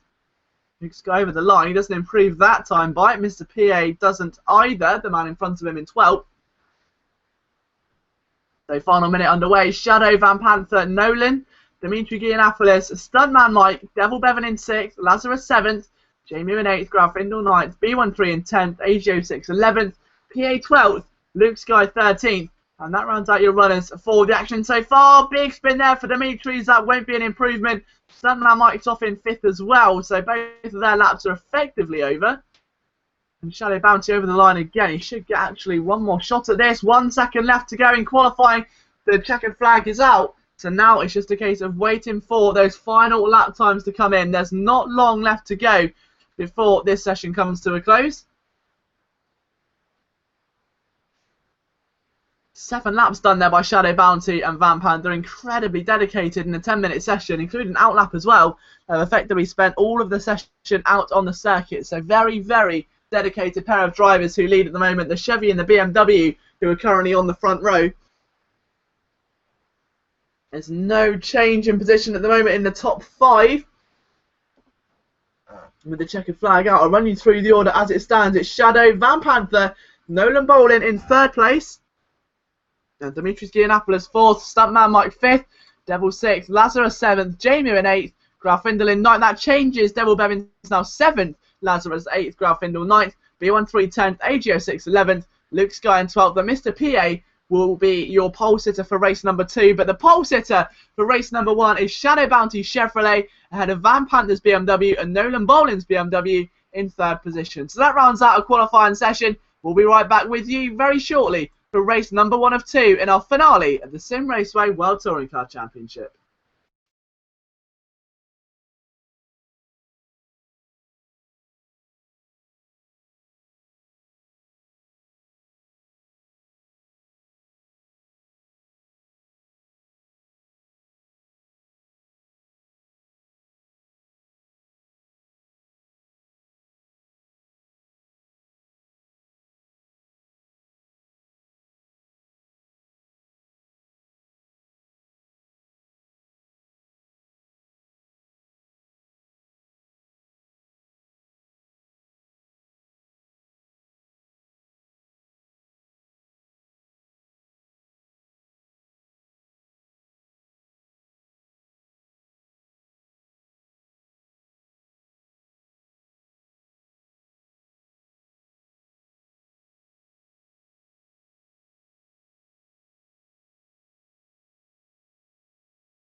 Hello everybody and welcome back live to Simraceway's World Touring Car Championship 2011.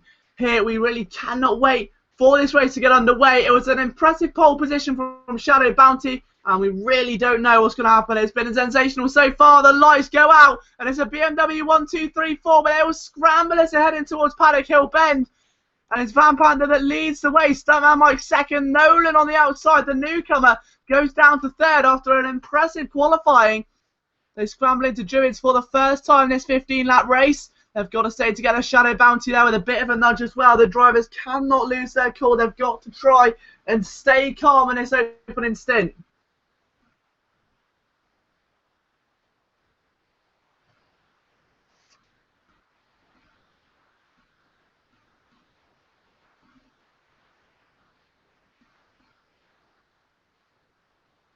But as they make their way down in towards the drop for the first time, then it's still Van Panda that leads. Stuntman second, Nolan third, for Shadow Bounty fifth, B13, an almighty scrap going on for sixth place at the moment. Devil Bevin on the inside of Jamu. Jamu sweeps it round and is able to maintain the position for just a bit longer. He's done very well there actually.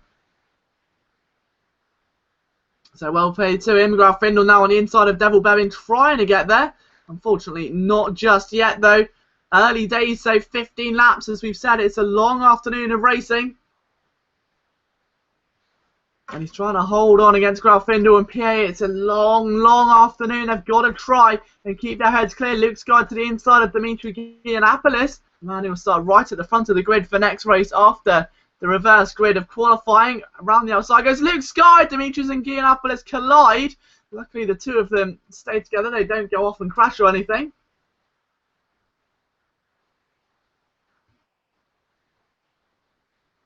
No Grafindle, Devil Bevin, Jamu, B13, Shadow Bounty, Nolan, Stuntman Mike and Van Panther are your reverse current order. Van Panther being the man at the front of the field at the moment.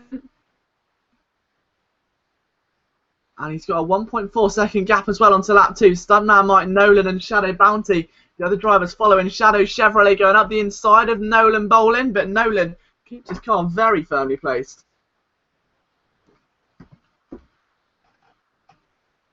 And now he's going to try and hold on again. His Shadow Bounty is B13. Now goes to the outside through Pilgrim's Drop. And this is where things get very, very tense in towards Hawthorne's. B13 round the outside of the Chevrolet. There's not much room there, but the BMW makes it stick absolutely beautifully there. Gorgeous driving from B13A6 in the early stages of this one.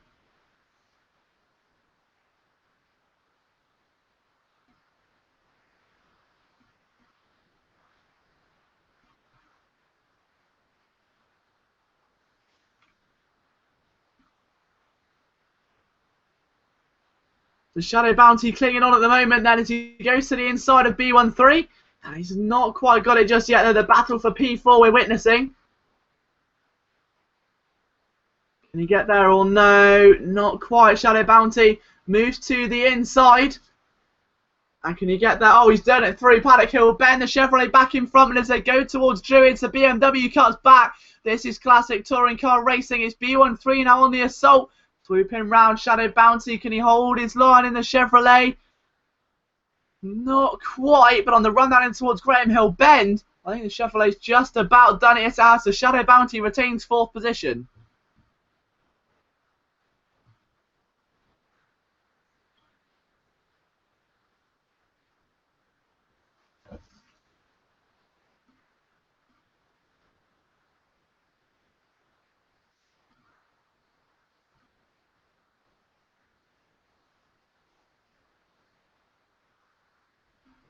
So Van Panda still leads from Stuntman Mike in 2nd place, with 3rd place Nolan Bowl in 4th place. Is about we've been taking a look at Shadow Bounty B13. Jamie gaining on them. Devil Bevin in 7th, 8th place Graf Findle, 9th Mr. P8, 10th AGO6, 11th Luke Sky 80, 12th place Dimitris Giannopoulos, 13th Lazarus 16. That's still all set to change though. And don't forget, we've still got plenty more action coming up for you. Not even just this race, but the reverse grid after it should be a thriller. And B13 there, looking like he had some minor internet issues.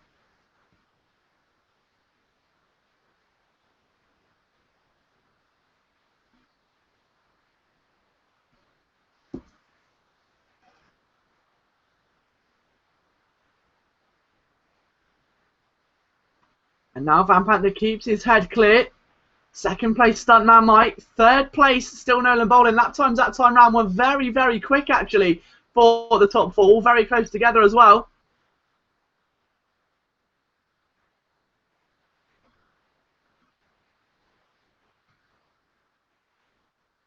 But Van Panther losing a bit of ground there to Stuntman Mike. Only 1.3 seconds at the moment. Let's see what Stuntman Mike's capable of, though. Can he gain any time as they go through the drop in towards Hawthorns under the Simraceway bridge? Nolan keeping them kind of close together. 5 seconds adrift.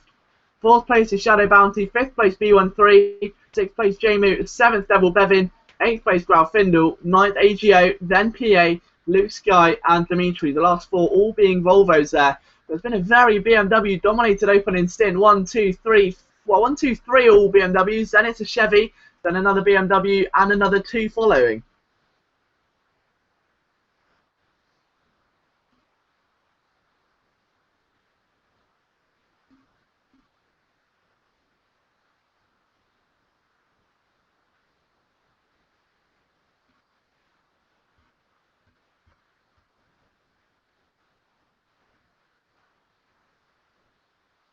But another lap in the books then.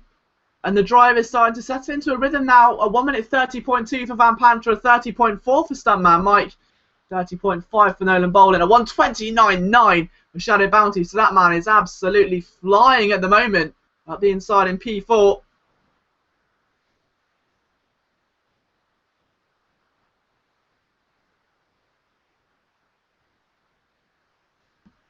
The Shadow Bounty goes a bit wide there after that excessively good lap and allows B13 going up the inside. Big start there for B13. Keeps his momentum going nice and strong indeed. And so B13 out to P4 now. Look at the line of BMWs.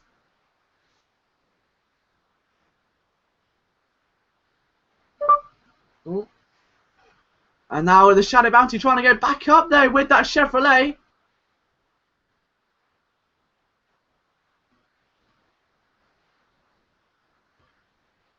So B13 keeps his cool in P4 with Shadow Bounty trying to go back up the inside again, and they almost collide there. And that should have been certain contact. Nolan Bolin third, Stuntman Mike second, and Van Panther still claiming the race lead at this stage, though, but it could all change very shortly, especially the P4, B13 under a lot of pressure. Bounty to the inside of Clearways. That gets cut very, very short indeed. And Shadow Bounty is now going to do a lot of work to keep it going. A bit further behind as well, battle for 7th. Devil Bevan and Grauffindel as Grauffindel moves to the inside. And that's the Paddock Hill bend. Devil should sweep it round nice and easy. Indeed he does. And the Volvo stays behind at the moment. But back in the battle with Shadow Bounty and B13. It's back and forth, back and forth. It's now currently B13 that heads to charge with Shadow Bounty trying to cut back underneath again. And in the Rob Huff driven Chevrolet, it's got a bit more power than the BMW. It's a bit more of a bulky machine. But the BMW sweeps it round 30s. Can he? Not quite. Big manoeuvre there by the Chevrolet. You can see the Shadow Bounty tries to cut back underneath. B13 has played a blindingly marvellous manoeuvre. But now to go through the drop, he'll be on the outside going into Hawthorns. It's not where you want to be at all.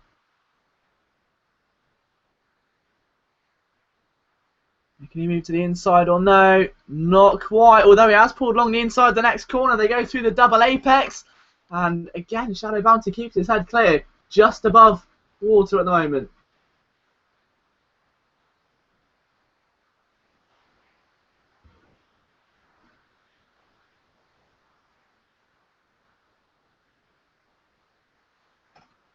Shadow Bounty from B13, Jamu, Devil Bevin and Grauffindel. So even Grauffindel now coming into the action slightly. Can he move to the inside? Not quite. He's done everything he can there. And he's now really got a lot of work to do. Can he move to the outside of Paddock Hill, bend in the Volvo or no? He's got to really put the hammer down to the inside of the blind apex he goes. And Devil Bevin holds strong in the black and orange BMW. The blue and yellow Volvo just behind, scrambling around, darting for any sort of manoeuvre he can. We're about halfway through this race right now. We will be very shortly, at least when Van Panther crosses the line next time by. He still leads this race from Stuntman Mike in second. And of course, the man in third place, Nolan Bolin, the debutant, running very, very strongly here today, only 4 seconds away from the race leader, so keeping them in check as he's 9 seconds clear of Shadow Bounty. And then in 4th place, we said is Shadow, just ahead of B13. Then the Jolly Jamu Train, Jamu, Devil Bevin, Grauffindel, and then a bit further behind, Luke Sky battling with AG06, and a long line of Volvos, Dimitri, Mr. PA, and then a couple of other ones as well getting themselves mixed in there. But it's a very, very interesting start to the race. It's all sort of died down a little. If you look at the cars that are involved, Dimitri, Giannapolis and PA, the last two on the train. So from Luke Sky downwards are all Volvos and all of them scrambling. Dimitri on the outside of AG06, they collide! And AG06 is able to keep it on the black stuff. However, Dimitri Giannapolis isn't. He's off the circuit and down to 12th position, right at the tail end of the Volvo Vanguard at the moment. So down he goes. Another lap complete for Van Panther and a big lap time there, 1:31.2, 2/10 quicker than the man chasing him. But it's a Chevrolet Shadow Bounty that really is lighting up the timing screens of 1:29.995 for him. So the Chevrolet looking incredibly quick here around the twists and turns of Brands Hatch.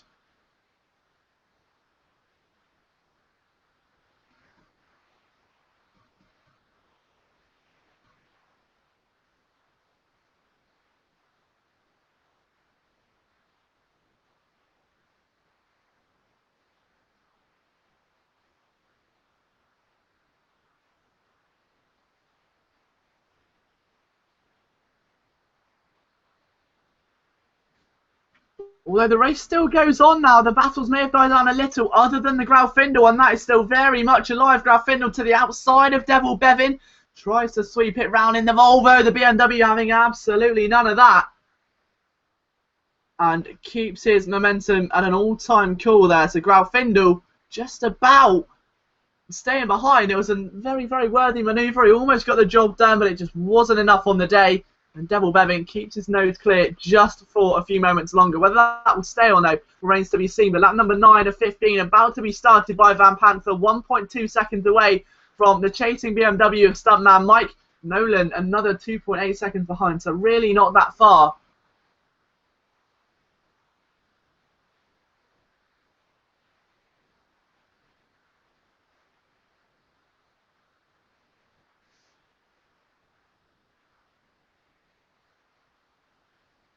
Off the track there goes Nolan there. It wasn't a massive off, but 2 wheels off the circuit. Show a bit of inconsistency. Graufindel's Volvo again to the inside of Devil Bevin. And again, the black and orange BMW claiming authority on the Brands Hatch race circuit. Just behind Luke Sky and AG06, and the 2 Volvos are starting to really duel between them now.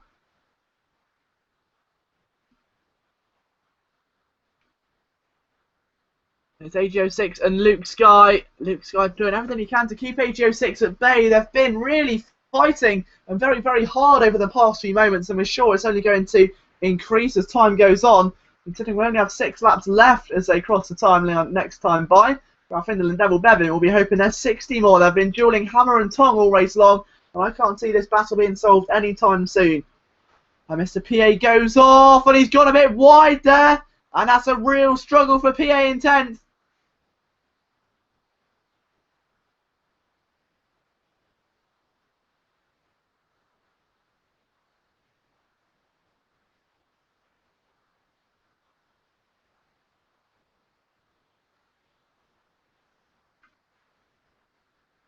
AG06 and Luke Sky, though, still wanting to be a force to be reckoned with. And Shadow Bounty is upside down. He's out of the race, isn't he?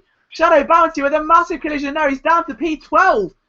So not where he wants to be. Right at the tail end of the field. Shadow Bounty has had a real disaster there. And that's put him right at the tail end of this field. Yeah, his laps are 1:50 almost. So big, big shunt there for the Chevrolet of Shadow Bounty. And that's going to be a massive spanner in the works, that's for sure. But still, Van Panther leads then from stuntman Mike, who's about 1.5 seconds away, so the gap's averaged out, as is Nolan, who stays about 2 seconds behind the 2 leaders. B13 in 4th, Devil Bevin 5th, 6th place Grauffindel, Luke Sky 7th, AG06 still chasing an 8th with Dimitri 9th, and now Mr. PA rounding out your top 10. 11th Jamu, 12th Shadow Bounty, although Shadow's got a lot of work to build up, hasn't he, over the next 6 laps or so. There's not long left in the race. We're well over halfway now, about 15 minutes in. He needs to try and find something before it's too late. Let's just see what these drivers are made of, though. It's going to be a very difficult couple of moments for them.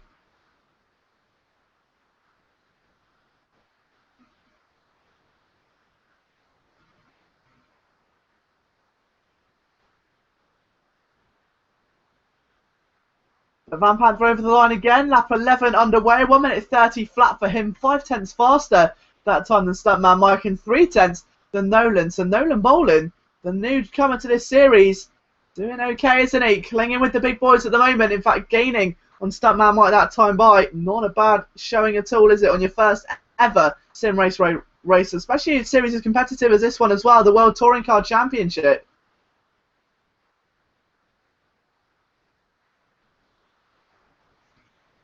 He's stuck it to the big boys. Can he maybe get on the second step of the podium? Still remains to be seen at the moment. Nolan in third. Fourth place B13A6. Fifth place Devil Bevin.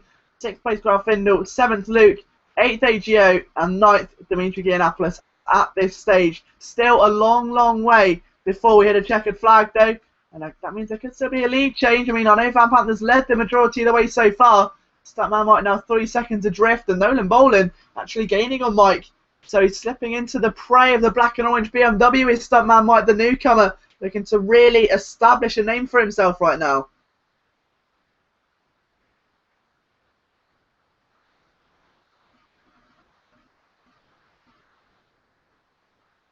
Out of the final corner of clearways they go. The VIP boxes to the left, the grandstands also, followed by the motorhomes. And over the start-finish straight once again, it's another big lap. A 130.101 for Nolan, a 131.94 for Mike. So again, he was quicker. But that time round, Van Panther put them all to shame with a 129.814. So exceptional stuff there by our race leader. Devil Bevin's not too far off the pace either. Let's see what AJ06 can do from P8 at the moment. Can he get to the inside of Luke Sky and Paddock Hill Bend? The answer to that question is a resounding no. Lap 12 of 15, doing all he can. 4 laps remaining, and he's just a bit too far adrift at the moment. He's right on the tail end, but that's being one thing. Passing is a complete other thing, especially around Brands Hatch, where it's so difficult to fit even one car out wide, let alone 2 or 3.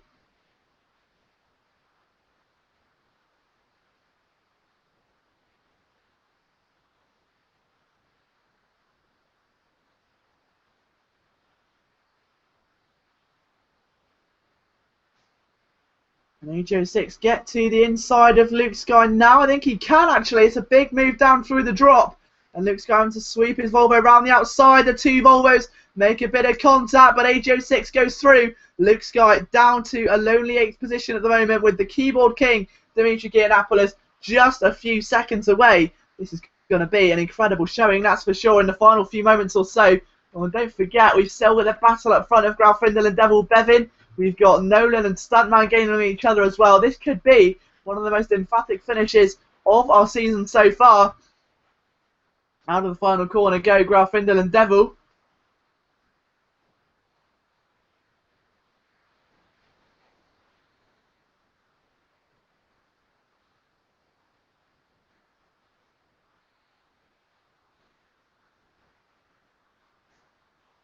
And now can Grafindel go to the inside or no? Devil Bevin with very late break in there.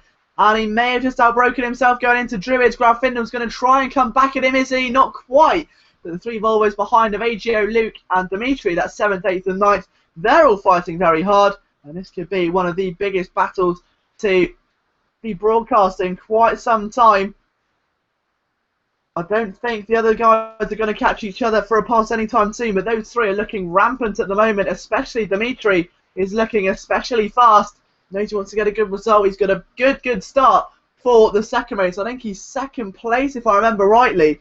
So some big points here as well. Would not go amiss. Get himself 2 chances to get some big points on the table in the final round of the championship. There would have been 8 rounds by the end of this weekend, and they would have needed to make every single one count to be a factor in this championship. Can Dimitri make his way through? Well, no, not quite through there. We've got another 3 cars behind as well with J Moon and Shadow Bounty. They're trying to chase down Mr. PA, and Shadow Bounty, of course, who spent some of this race on his roof earlier on. Does not want to be doing that again. Van Panther starts his penultimate lap, and now Nolan Boland all over the back of stuntman Mike. We've said he's been catching the man in second place for quite some time, and now he's got close enough to almost be a passing threat. He's so close to that rear spoiler, and stuntman Mike will be running for his life over the next 2.5 minutes or so, realising what's at stake.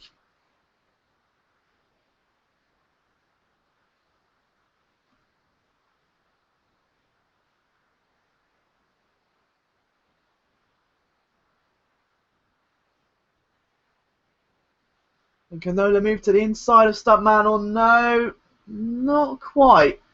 That turn around. He's doing his best though, and a big lock up there by Luke Sky is not going to give Dimitri a big enough advantage. But watch out with Shadow Bounty in 11th. He has passed Jamie, so he's not lost anymore. I don't think he will pass PA. I think he's a bit too far at the road.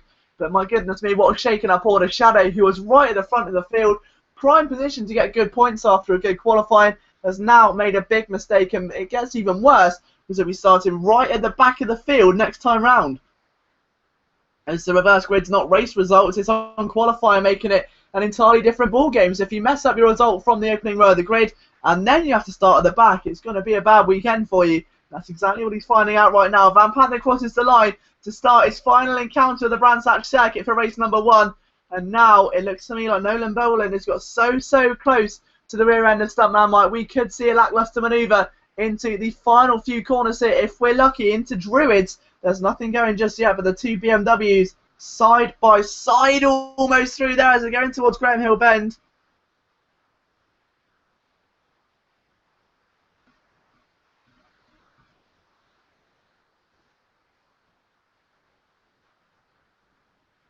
A bit further behind as well, Luke Sky with the pit button lit. Is there a fuel problem? Maybe for Luke Sky 80. We've seen it once today, though apparently it was a technical difficulty, but we've seen it in this championship before. Drivers running low on fuel. You notice the abundance of Chevrolets. That could be due to their inconsistencies, but no, Shadow Bounty. He's also positioned to Jamie. He's trying to go up the inside again. Jamie forced off circuit as they're going towards Surtees. The two remain side by side, and now he's got to try and make a move of this. We've got Dimitri Giannopoulos losing a position to Luke Sky as well. Shadow Bounty retakes 12th, and stuntman Mike with a big slide there, and oh, Nolan Boland goes off, and that I'm pretty sure is going to ruin any chance he had of getting the lead in this race. There's just one more corner to go, and Van Panther makes a dive for clearways, 2.1 seconds ahead of stuntman Mike in second. From flag to flag almost for Van Panther. It's a win in the final round in the World Touring Car Championship for Van Panther. He'll be delighted with that one. Stuntman Mike second. Nolan Boland, a debut third position there. What a way to make an impact in the top skill quant. B1386 takes fourth. Grab Finder will take fifth ahead of AGO6. Luke Sky should keep his Volvo in sixth, or seventh I should say, ahead of Dimitri Giannopoulos. Mr. Pierre will take ninth place ahead of Shadow Bounty in 10th. Jamu in 11th. Devil Bev in 12th. Dimitri in 13th position. So that's the end of race 1. We've got a complete reverse grid for race number 2. You will not want to miss it. We'll be right back with you live for the final race in our Simraceway 2011 World Touring Car Championship.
So here we are then, the final race of your 2014, well 2011 essentially, World Touring Car Championship for Simraceway.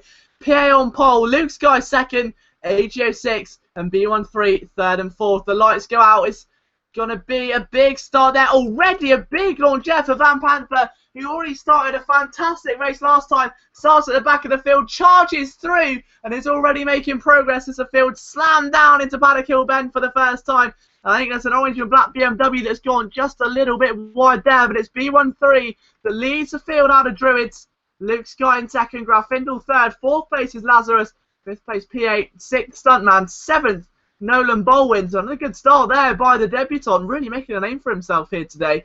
AGO 6th in 8th, Van Panther 9th, Dimitri's 10th, Shadow Bounty 11th, 12th is Jamu, 13th Devil Bevin, and a bit of contact there with Shadow Bounty and Jamu. Devil almost gets caught up, goes on the grass and gravel. He's going to lose a bit of time, but I'm sure he would rather lose time than lose the end of a race. Let's just wait and see how this goes though, because right now it's going to be a big race, especially at the front of the field. When you look at the race leader B13 and that orange and black BMW pulling away from the two Volvos of Luke Sky and Graf Findle.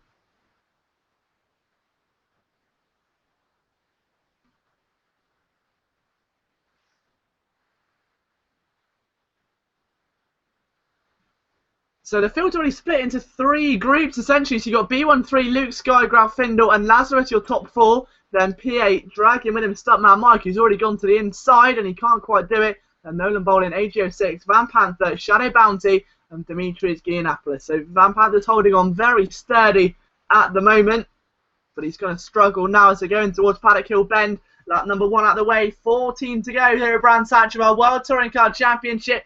Shadow to the inside. It's going to be a big manoeuvre. He's already in the gravel almost. Van Panther trying his best to hold on to come back up the inside of Shadow Bounty in the BMW.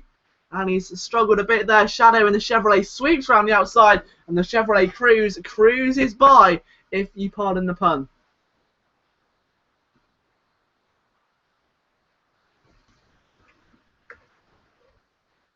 AGO, Nolan, Stuntman, Mr. PA in 5th, Graf Findle 4th. But only just at the moment, there's a BMW trying to make a move there, and it looks to me like that is Stuntman Mike. Yes, it is. Trying to overtake PA and Nolan. Nolan already up to 7th. That progress about to be halted, though, surely.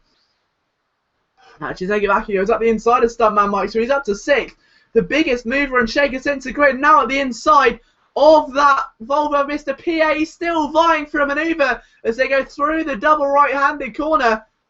And now that's Stuntman Mike wondering what's going on. Nolan Bolin could be one of the most explosive talents to burst onto the Simraceway scene in quite some time. I've not seen a drive through the field this early on since the days of Asa Okoro. We know we say it week in, week out. Is anyone going to do it? I think Nolan Bolin could do. He's got the pace, he's got the credentials, he's got the potential. And he's now up to P6, looking on the back of Mr. PA for P5. End of lap number 2. The man has climbed up half of the field already. AGO 6 just behind. Then Shadow Bounty. Van Panther and Stuntman Mike. They're also jostling around. Now can Nolan get there or no? Not quite.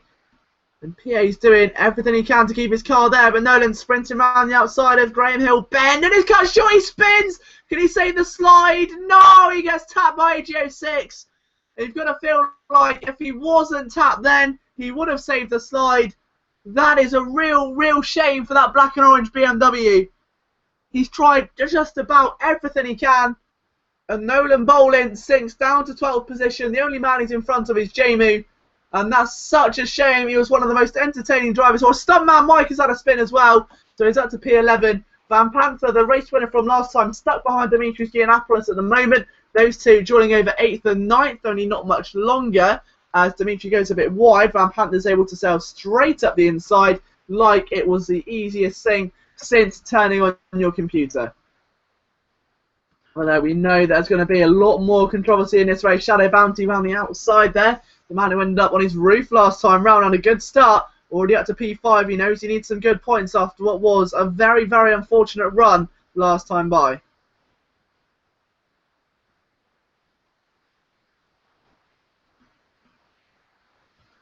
Over the line, lap number 3 completed. Not very long to go now until we can crown ourselves a winner of this race and then decide our championship. The final results get announced midweek during the next 7 days. And now at the inside again, there goes Grauffindel. Lazarus working with everything he's got to keep his car behind. And he couldn't quite keep the position. Oh, and he spun in the same corner. It was a big drift. Almost spun at the same corner. We saw Nolan Bolin spin out a few moments ago just on the exit of Graham Hill Bend. And now Shadow Bounty in the Chevrolet may try and take fourth place from him. He's certainly in the position to do so. He's got a great run going down in towards the drop. Can you make the move stick or no? It's going to be an entirely different question now. Through the right-hander they go. And these drivers giving it 110% at the moment. Really are sticking it to the man, as the saying goes.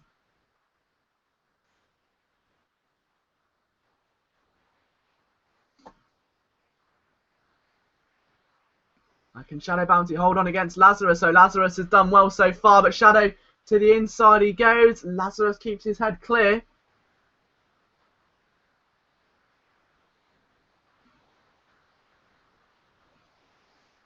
Out of the final corner. Shadow Bounty trying to push on once again, and he can't quite get there at the moment. Lazarus doing just about enough to keep the Chevy at bay. It's Volvo versus Chevrolet, the classic battle of the 2011 season, of course. Shadow to the inside, Lazarus with a big moment. I thought that one was going to end in tears, and it almost has. The Volvo's off into the gravel. And that's a big unfortunate event for Lazarus 16. So Shadow Bounty goes through. PA is not that far away either. Lazarus sweeps through Surtees. And now the 4 cars, all blue. Only one Chevrolet in amongst them, and that one is Shadow Bounty, rounding out your top 5. And looking very, very racy indeed. About a third of the way through the race at the end of this lap. And B13, 7 seconds clear of Luke Sky 80 in front. With Grauffindel in third. Lazarus P4, Shadow Bounty P5, PA6, 7th AGO 6th. Hampler in 8th, Dimitri Giannopoulos 9th, Nolan Bowl in 10th. Devil Bevin in 11th, Stuntman Mike 12th. And Jamie 1 in 13th position.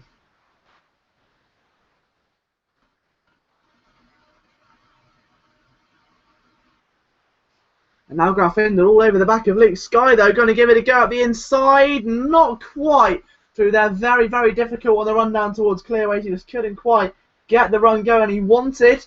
And unfortunately had to surrender it. A real shame, though. He was looking extremely racy a few moments ago. But Sterling's Bend, traditionally difficult to overtake on. Maybe not here, though. Down the main straight they come in towards Paddock again. Luke Sky on the outside. Grauffindel on the inside. Can Grauffindel hold on to third place? Or maybe even take it from, or second from Luke. He has done. Luke Sky, though, of course, will get the inside line on the run towards Druids. Parks the Volvo nicely. Bit of argy-bargy. Luke Sky takes control of second place. Grauffindel tries to sneak up the inside. But, of course, that will mean he's on the outside going in towards Graham Hill Bend and down the Cooper Straight. Big block up there going on in P4. That's Lazarus trying to defend away from Shadow Bounty, doing everything he can there to keep the blue car at bay. But the big Chevy has got other intentions. He wants to make it through and join the fight for the podium on lap number 6 of 15. Here we've had about 8 minutes of racing out of the 15 laps that we've got. And now can Shadow Bounty maybe make his way to the outside or no? Going to be a late braking manoeuvre. Doesn't quite have enough to see the move through. But he's definitely looking for it, isn't he? I've just come out of Hawthorne in towards Westfield Bend. And again, cut short. Lazarus defending well. We saw this in race 1. We're seeing it again here in race number 2. Oh, and he spun. No, that's off Luke Sky. He spun from second position. I don't think that was contact. I may be wrong, though. And all of that flood of Volvo cars go through. He's down to 8th. Dimitri Giannopoulos makes that 9th almost as they go side by side going in towards Clearways and Clark Curve. And he does, in fact, so Luke Sky down to 9th place. And just like that, a race turned on its head. Nolan Bolin down in a lonely 10th position after his incident earlier on, so it's not been a good race there for him. And B13 enters Druid, still the race leader. 5 seconds clear of Grauffindel. Through a couple seconds clear of this scrap. Shadow Bounty around the outside of Lazarus, and that's become now for P3. Lazarus holds on in the Volvo, but I don't think he's going to be able to stay there for too much longer. He's gone very wide. Shadow Bounty almost punished him for it. Didn't quite get enough steam to make the move through though. And now Shadow trying to get to the inside. Lazarus sweeps it round.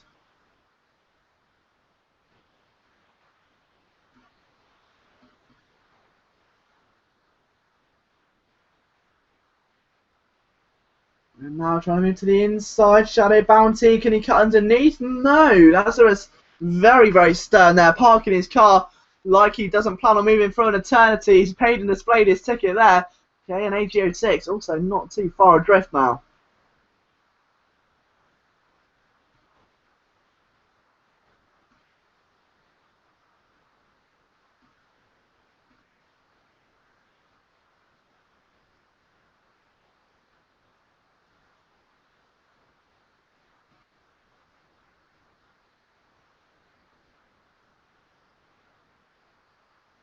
And now into the final corner come that quartet of cars again. Lazarus from Shadow Bounty, then PA and AGO6. AGO6 to the inside of PA, that's for P5 if he can make it stick. Paddock Hill Bend so difficult to overtake though, and has he got it in or no? He's on the inside, and of course he will have the inside line going in towards Druids. He can just about sneak it through, he can. AGO6 moves it into P5. They've got the BMW of Van Panther joining the battle as well. The race winner from last time really looking now to make an impact.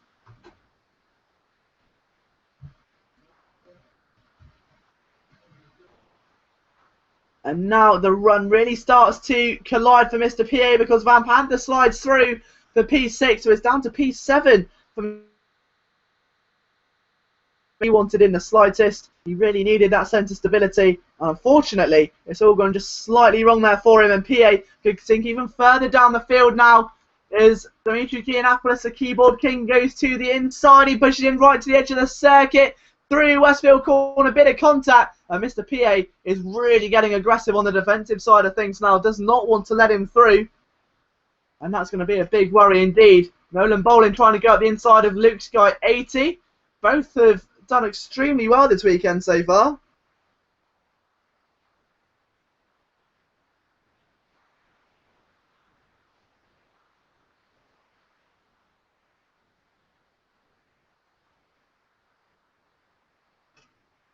And now through the final corner and onto the main straight they go. We're over halfway through this race.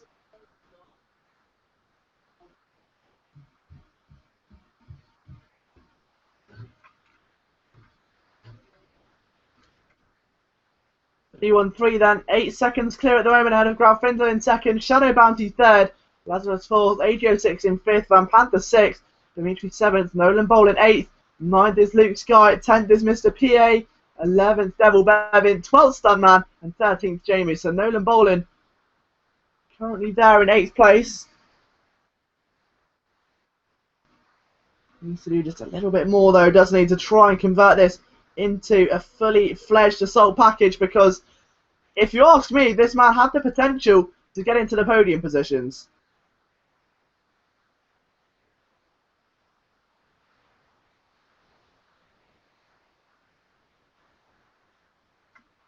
Just behind Luke Sky and PA again doing war in those two Volvos. Can PA get to the inside or no? That's going to be another mission entirely. PA goes a bit too wide.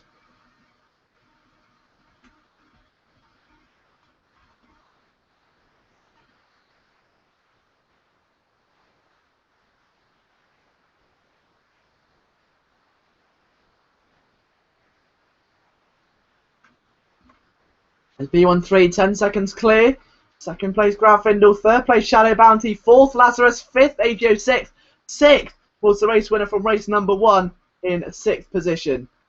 So Van Panther really pushing through at the moment. And we'll see what he can do.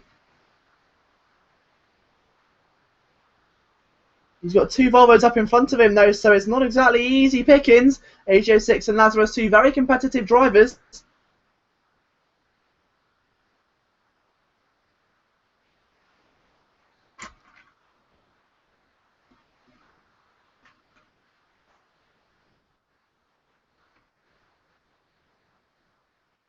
B13, Grafindel, Shadow, Lazarus, AGO6, and Van Panther.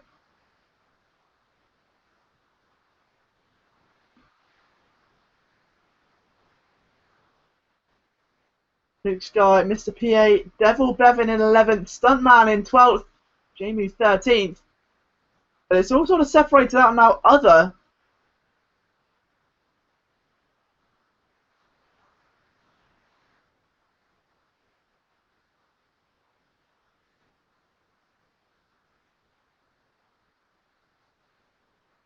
So lap 11 and 15 underway. A 130.5 for your AC to B13. Second is Graufindel, and he's flying a tenth faster, but it could be too little too late for Graufindel now, because he's just 10 seconds away in just 6 laps. It's very difficult to do, but we do currently, don't want to jinx it, have a Chevrolet on the podium. We had some inconsistencies and reliability issues last week with those Chevrolet Cruisers. That apparently has been demolished now, so the cars are much more reliable, but many drivers didn't want to tempt fate. They've gone to the new manufacturer, Volvo. Shadow Bounty stayed loyal to his Chevrolet history and has got himself in the podium as a response after a poor race one. Ended up on his roof, actually, during race number 1, and now finds himself fighting very, very hard with Graufindel for second position, so he's doing well. 4th place Lazarus, 5th place AGO 6th Van Panther. But AGO 6 and Lazarus fighting extremely close together, and I'm just wondering if Lazarus can get to the inside. AGO 6 goes on the counter attack, makes it stick, the two collide. Van Panther is going to be really, really struggling. Because if the two collide, it's not like where most situations, if 2 cars in front of you collide, you can make the easy pickings and get through no questions asked.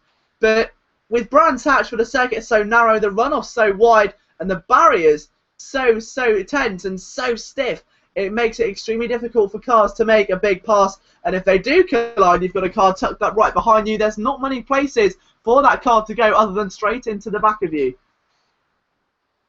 Shadow Bounty pushing on against Graufindel in 3rd. The gap down to 1 second, a 1:29.9 for Shadow Bounty. The Chevrolet is looking extremely fiery.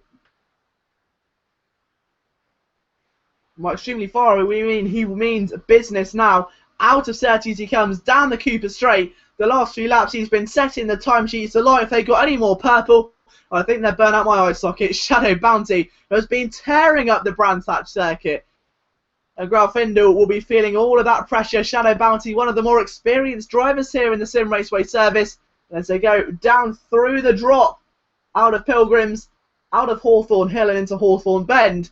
Graufindel maintains his composure, but with 4 laps to go, what can Shadow Bounty do? He's got to the inside. Now they go towards Westfield. He's gone to the inside, but with an apex that closes up quicker than a revolving door, there was no way he was going to get away through there unscathed.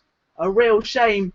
But Lazarus P4, AGO 6-5, Van Panther 6 at the moment. We still got to keep an eye on that battle. The race winner from race number 1 was Van Panther, of course. He's now in 6th after starting from right at the back of the field after the qualifying results reversed the grid for race number 2. Dimitris Giannopoulos out of the race, something you never want to see. One of our most dedicated drivers, our first and only retirement so far. A real problem there, but hopefully he can make it stick into the next championship, at least anyway. It's a real disappointment, especially to end the championship on a retirement. No driver wants to do it. They all want to end with at least a top 5 or some points.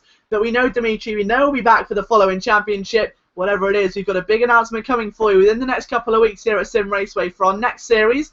Obviously, our GT Giants Championship still running strong. That's been a phenomenal success, so well done to everyone who has competed in that one every Thursday. But our new championships on Sundays will get announced next week, and you really won't be able to contain your excitement when you find out what they are. We know Dimitri will be back there fighting just like the rest of these drivers. So Shadow Bounty still fighting over second. Can he move to the inside? Graufindel's Volvo defending on the inside of Hawthorne's corner. Very, very close. It was edgy, but he got it done just about.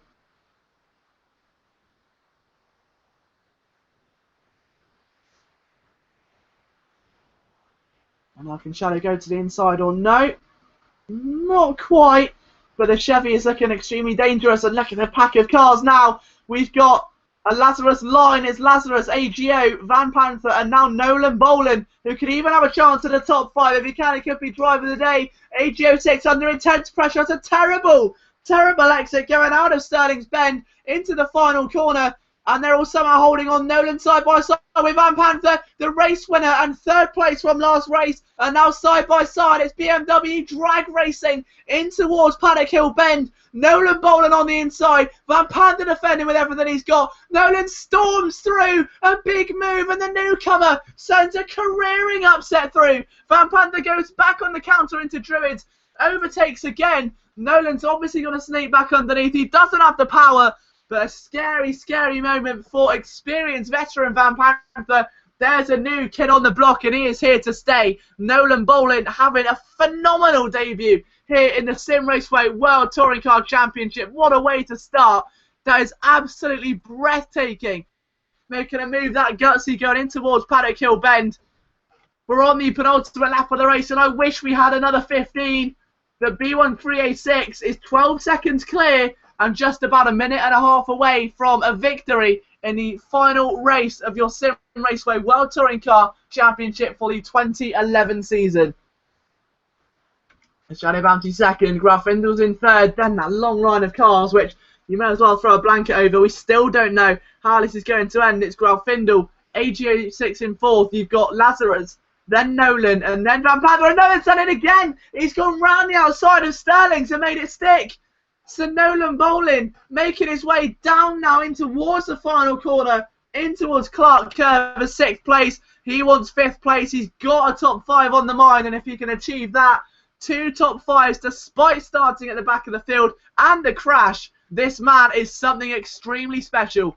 Final lap of the race underway. Shadow Bounty's into second. He's overtaken Grafindle. So it's a BMW of B1386 from Shadow Bounty Chevrolet, Grafindle's Volvo in third. Then AG06, Lazarus, and then the charging Nolan Bolin. He wants that 5th place, and he's just 100th of a second away. He may as well be. He's all over the back and riding on board. The car looks like it's treading on treacle. There is so much looseness in that car. The amount of oversteer is just breathtaking. And now will he be able to move to the outside or no? Let's find out. He's doing just about everything he can now. Under the bridge he goes. Side by side and through around the outside of Hawthorns. It's risky. The power of the BMW shines through again. And that is some of the ballsiest driving I've ever witnessed in Simraceway. Nolan Bolin inside the top 5. Can he charge AG06 or no? I think he's a bit too far away. But our race leader, B1386, is making his way out of the final corner now. Through clearways. Out of Clark Curve, and B1386 will be the winner of your final 900 to 1100 World Touring Car Championship race for 2011 season. What a drive by B1386 that was. Truly remarkable. Shadow Bounty crosses the line in second. Very hard fought for there, that Chevrolet as well. Great to see a Chevy on the podium. Grafindle takes third, AG04. What a drive there by Nolan Bolin. Definitely the driver of the day in P5. What a way to make a debut. P5 after starting at the back of the field and a crash when you were at 5th in the first place. You had to claw his way back through.